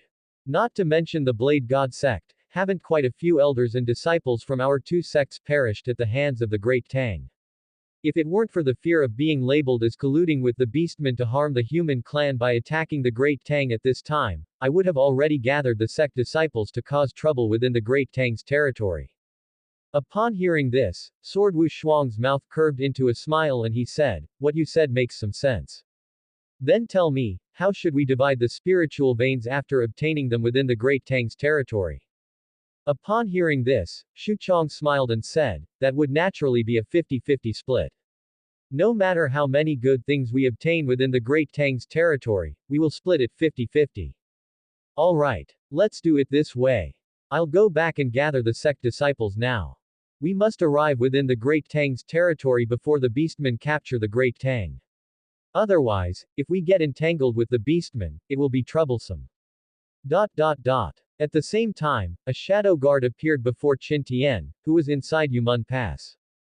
Qin Tian took the note and looked at it, a smile curving his lips, saying, These King Kong sect and Shenjian sect are really not honest. Since that's the case, there is no longer any need for you to exist. Issue an order. Say that your majesty wants to see Yanda. Yes. Not long after, Yanda appeared before Qin Tian and knelt down, saying, Yanda pays respects to your majesty. Rise. Your majesty has a task for you. Please instruct, your majesty. Take this Earth-rank flying boat. King Kong sect and Shenjian sect are about to invade the border of my Great Tang.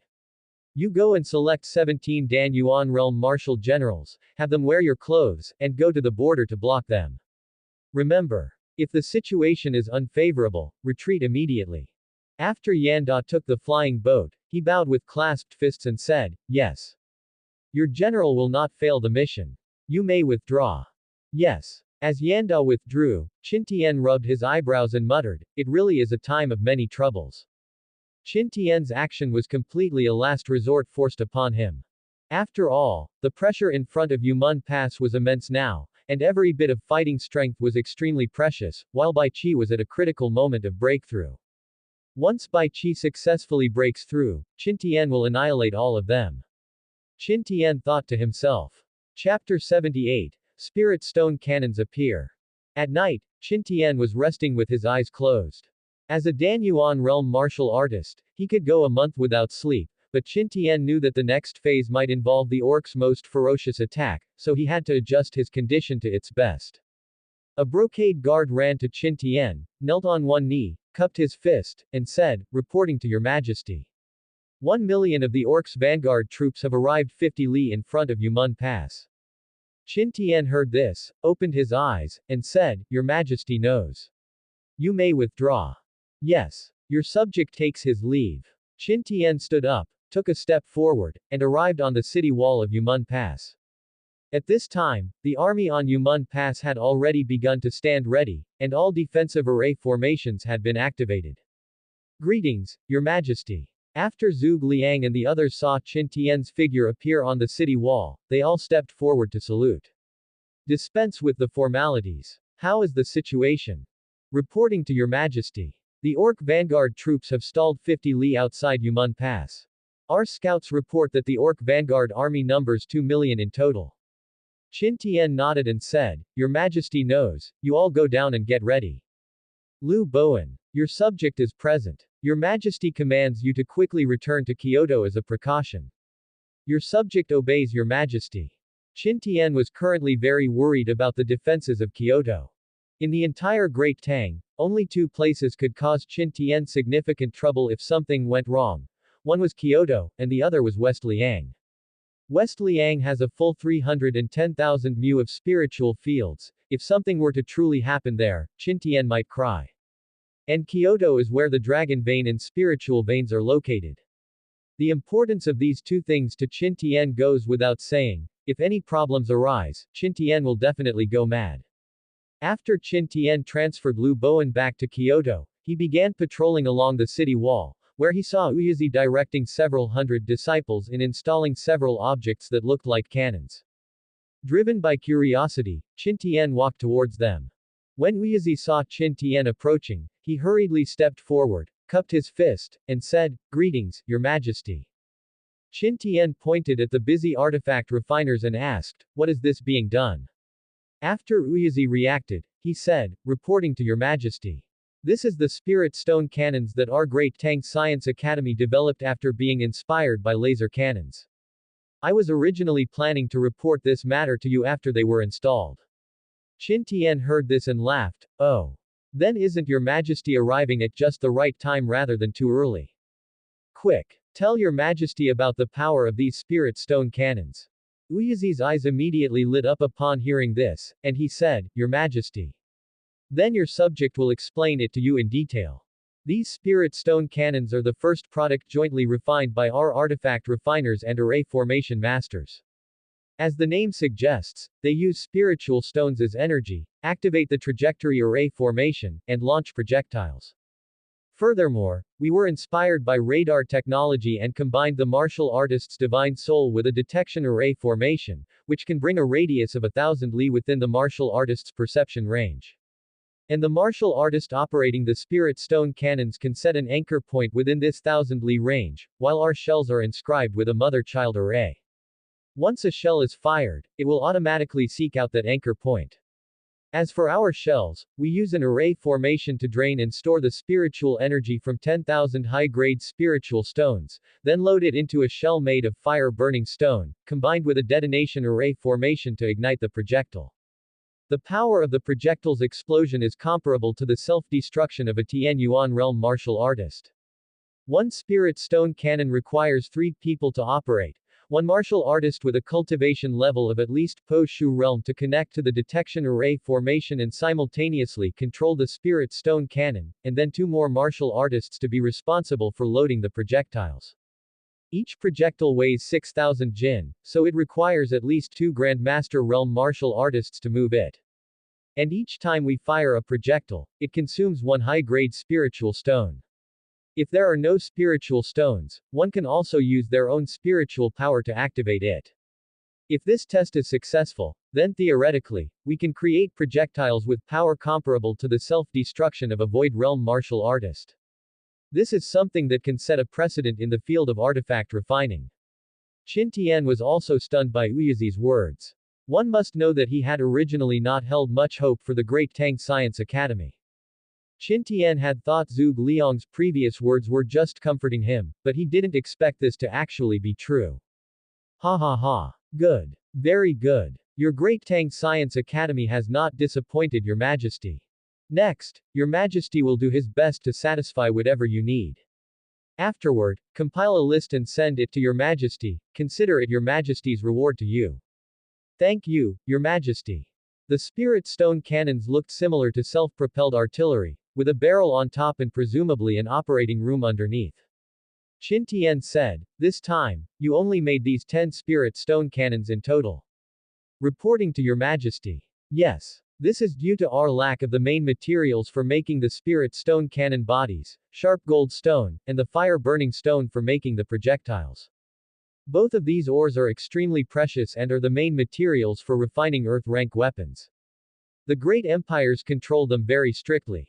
50 li outside Yumun Pass. The Tian Yuan realm Orc Vanguard General looked at Yumun Pass, which was situated between 2 mountain ranges in the distance, his eyes filled with solemnity. A subordinate general saw his general's eyes full of solemnity, so he stepped forward and asked, "General.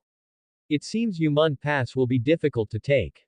That is natural. The human clan's defending general is very shrewd. They expanded Yumun Pass all the way to the edge of the Demon Beast territory, preventing our army from crossing Yumun Pass. The Great Tang's commander truly has some skill. And did you see? The defensive array formation in front of Yumen Pass is a ninth-order defensive array formation. All of this proves the existence of a ninth-order formation master in the Great Tang, yet the outside world has not received even the slightest bit of news regarding this. From this, it can be seen that the Great Tang is not simple. When we wanted to get the news of Yu Lingkong being killed, only one out of the hundreds of black crows our leader sent out returned. Adding to that, we only now know that the Great Tang possesses a ninth-order formation master. This shows that the Great Tang has an intelligence organization with terrifying strength. This time, what we are likely to face is an unprecedented fierce battle. It's just that we don't know if, after conquering the Great Tang, we will have the ability to defend this Great Tang that we fought so hard to capture. Someone, send the intelligence here back to the leader. Tell him that the Great Tang has a ninth-order formation master. Yes. Upon hearing this subordinate general's eyes also became solemn. He also knew that this attack on the Great Tang would likely not be as easy as they had imagined. Moreover, after conquering the Great Tang, they would face almost endless attacks. Previously, he had the confidence to preserve this hard-won fruit of victory against the human clan's attacks, but after learning that there was a ninth-order formation master within the Great Tang, he lost that confidence. Chapter 79. Sky Wolf retreats. 200 miles outside Jumen Pass, in the central military tent of the orcs, Lang Yu, who was originally resting with his eyes closed, opened them. A guard stepped forward and said, reporting, leader. The vanguard reports. They say there is a ninth-order formation master within the Great Tang Dynasty, and the area in front of Jumen Pass is now covered by a ninth-order formation. Lang Yu stood up abruptly upon hearing this, knowing that the human clan's array formation masters were a very terrifying existence, and every ninth-order formation master was like a nuclear bomb. Every ninth-order formation master could single-handedly fight several experts of the Void Realm. Although they currently had 60 million troops, fighting a single ninth-order formation master was not really a problem. But the problem was that a ninth-order formation master was easy to deal with, but the array formation alliance behind them was not to be trifled with.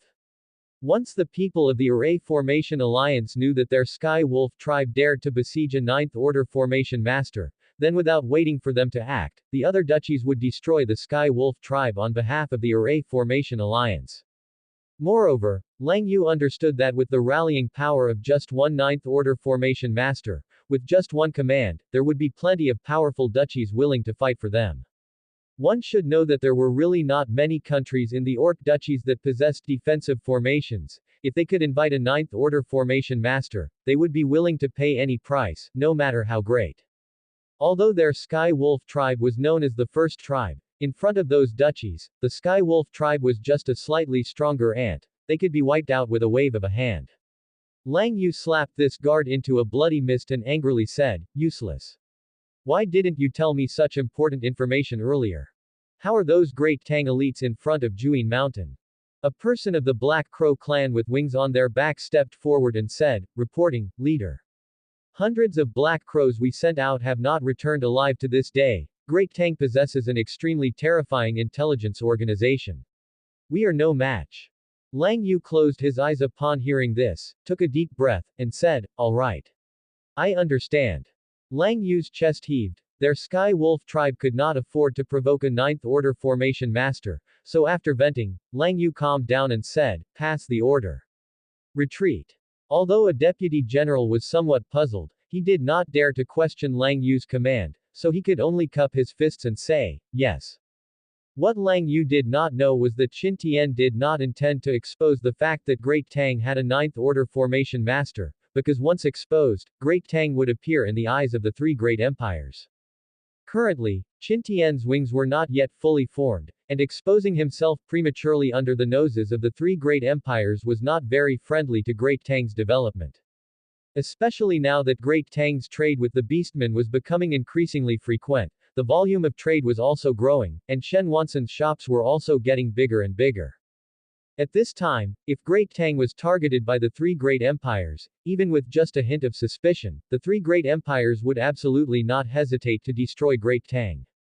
After all, Great Tang was now truly moving the three great empires' cheese. Once the outside world knew that Great Tang possessed a ninth-order formation master, then based on this suspicion alone, the three great empires would act directly.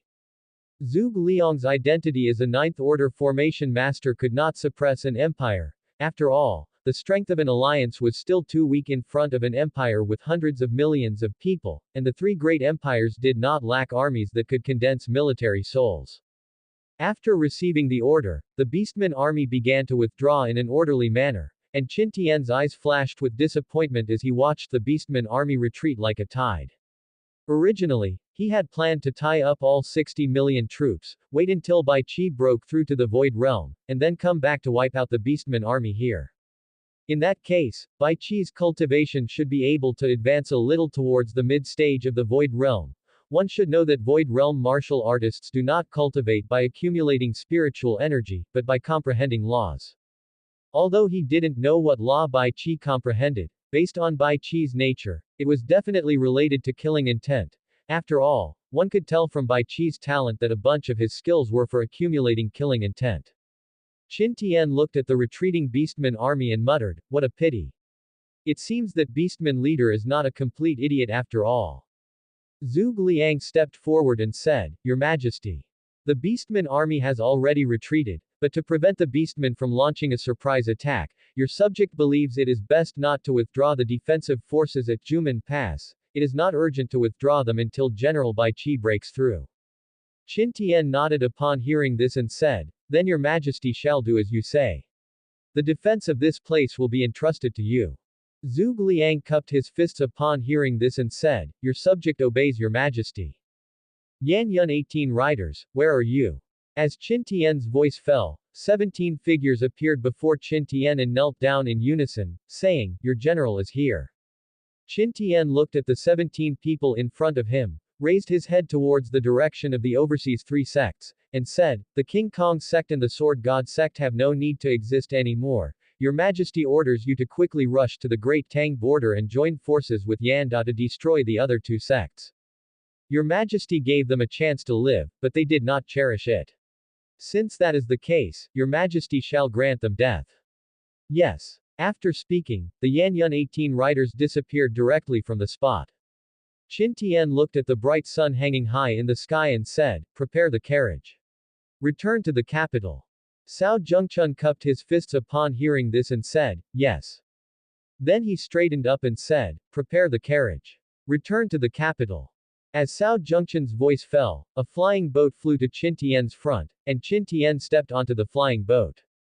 The officials on Juman Pass shouted in unison towards the flying boat as Qin Tian departed, respectfully seeing off your Majesty. At the same time, the King Kong sect and the Sword God sect were on their way. Xu Chong looked at Sword Wu Shuang and smiled, "Brother Jian. With the elites of our two sects dispatched this time, we will surely gain a lot in Great Tang."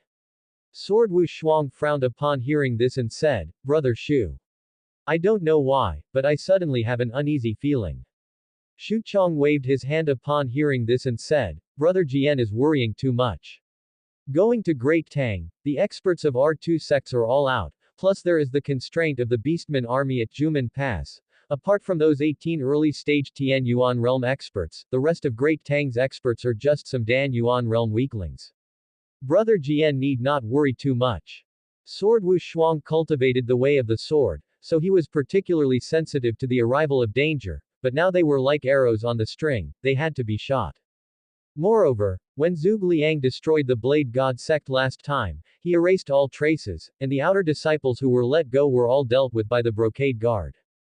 What a joke. If the matter of Great Tang possessing a ninth order formation master were to spread, would Great Tang still be able to thrive? If it weren't for not wanting to offend the Ice God Valley, that giant, Bing Yuyan would not have been able to leave Ice God Valley alive either. Even if they retreated now, when Great Tang settled accounts in the future, they would absolutely not be spared. Sword Wu Shuang looked towards Great Tang and muttered, "I hope I am worrying too much. Otherwise." Xu Chong looked at Sword Wu Shuang, who was standing at the bow of the ship, frowning and deeply worried, and curled his lip, his heart filled with disdain. In his opinion, that Sword Wu Shuang, such an indecisive person, could actually become a sect master. This Sword God sect was really going downhill. Chapter 80. The three overseas sects are completely destroyed.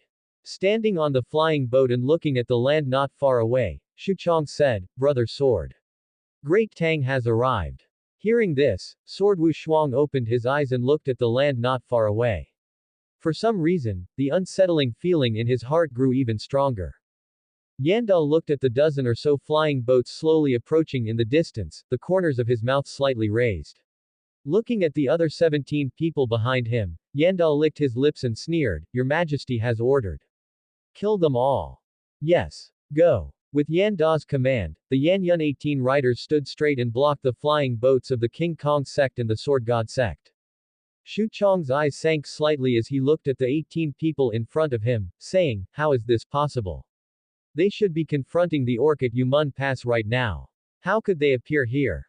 Sword Wu Shuang looked at the Yan Yun 18 riders in front of him and smiled bitterly, alas. It still couldn't be avoided. As we approached Great Tang, I've had a bad premonition, and I didn't expect it to come true after all. They had known about the danger of the Yan Yun 18 riders for a long time. If you were to say who the overseas 3 sects of Great Tang feared the most, it would be the Yan Yun 18 riders. Because they had all witnessed the power of the Yan Yun 18 riders during the last Blade God sect war. The 18 people were like one body. When facing the Yan Yun 18 riders, they felt as if they were facing 1,000 armies. They still couldn't forget the cold feeling they had when facing the Yan Yun 18 riders. Both sect masters knew that today would likely not end well. The old ancestors of the Sword God sect and the King Kong sect appeared at this time. Sword Wu Dao, the Tian Yuan Realm Peak Supreme Elder of the Sword God sect, looked at Yanda and said in a deep voice, Your Excellency. Our 2 sects came to Great Tang this time because we received news that Great Tang was besieged by the Beastman army, so we came to provide assistance.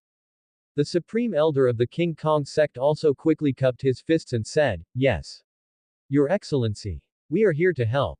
The Supreme Elders of the King Kong sect and the Sword God sect were both Tian Yuan Realm Peak Cultivation, and they were followed by 16 Tian Yuan Realm Martial Artists.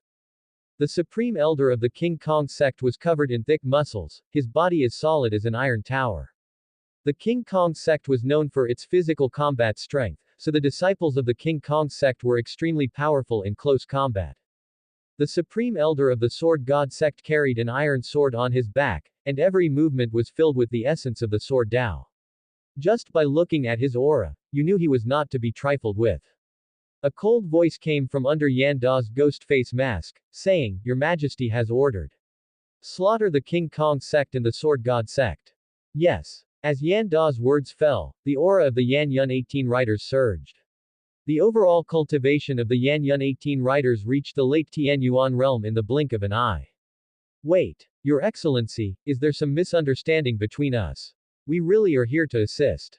Xu Chong looked at the 18 late Tian Yuan realm Yan Yun 18 riders in front of him and almost peed his pants. One must know that among them, there were only 4 people above the late Tian Yuan realm, and most of the others were in the early and middle stages. If they really started fighting, those martial artists below the Tian Yuan realm would be nothing but trash in front of the Yan Yun 18 riders. The Yan Yun 18 riders could easily wipe them out with a single slap. Yanda looked at Xu Chong and said, Noisy. Attack. As Yanda's words fell, the 18 people rushed towards their respective opponents. The Supreme Elders of the King Kong sect and the Sword God sect had no power to resist in front of the closely coordinated Yan Yun 18 riders. Soon, except for the 2 Tian Yuan Realm Peak Supreme Elders who were more resistant to hits, all the other higher-ups of the King Kong sect and the Sword God sect were killed. Sword Wu Shuang was completely stunned at this moment. After only 3 breaths of fighting, the higher-ups of the King Kong sect and the Sword God sect were all slaughtered. The only 2 remaining Tian Yuan Realm Peak Supreme Elders were now also seriously injured. Due to the short fighting time, many people had not yet reacted. Xu Chong finally understood what kind of existence he had provoked. They had finally witnessed the power of the Yan Yun 18 riders. Killing peers was like slaughtering dogs. Even a Tian Yuan Realm Peak Supreme Elder couldn't last more than 5 breaths in a one-on-one fight against them. Just as the 2 were in a daze, Yanda cut off the head of the Sword God sect's Supreme Elder with a single saber strike. Yan was not to be outdone. The second Yanda finished off the Sword God sect's Supreme Elder. Yan also cut off the head of the King Kong sect's Supreme Elder. Yan Or looked at Yan Da and said coldly, "This time you were faster than me. This bottle of Qingzhou wine is yours." After saying that, Yan Er threw the spiritual wine in his hand to Yan Da. Yan Da took the spiritual wine, opened the cork, and began to drink heartily. It wasn't long before a bottle of Qingzhou wine was finished by Yan Da.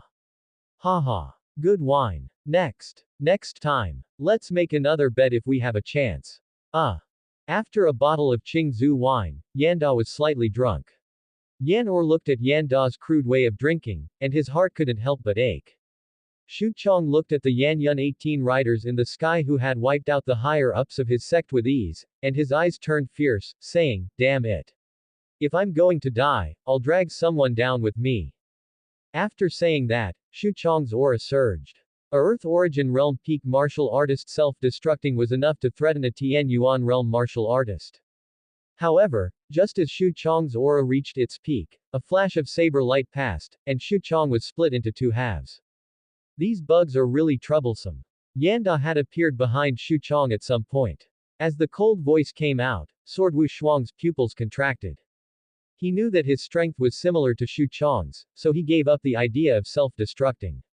Sword Wu Shuang drew the precious sword from his waist, looked at the Yan Yun 18 riders in the sky who were standing on air with their right hands on their sabers, and sighed, "Alas. Old friend, we have been together for 1,000 years, and I didn't expect you to be the one to see me off on this last journey. Forget it. Forget it." After saying that, Sword Wu Shuang committed suicide with his sword. The elite disciples and elders of the King Kong sect and the Sword God sect were all scared silly when they saw this. Their sect masters and supreme elders were all wiped out in one encounter. At this moment, a shadow of despair enveloped the hearts of these disciples. Many disciples began to kneel and beg for mercy, and the Earth Origin Realm elders all began to flee in all directions. However, before those elders and deacons could run far, they were all beheaded by the Yan Yun 18 riders. Seeing the heads of all the elders and deacons falling to the ground, the pleas for mercy from the disciples grew even louder. However, there were also some tough-minded disciples who committed suicide with their swords. Some also tried to escape, but they couldn't even defeat the warhorses of the Yan Yun 18 riders, so they didn't get far before being killed by a saber strike from the Yan Yun 18 riders. After a round of slaughter, only a few tens of thousands of disciples were left on the scene. Looking at the tens of thousands of sect disciples below who were constantly begging for mercy, Yan Da suddenly felt a headache. Noisy. As Yan Da's words fell, a flash of saber light passed, and tens of thousands of Po Shu realm martial artists just evaporated.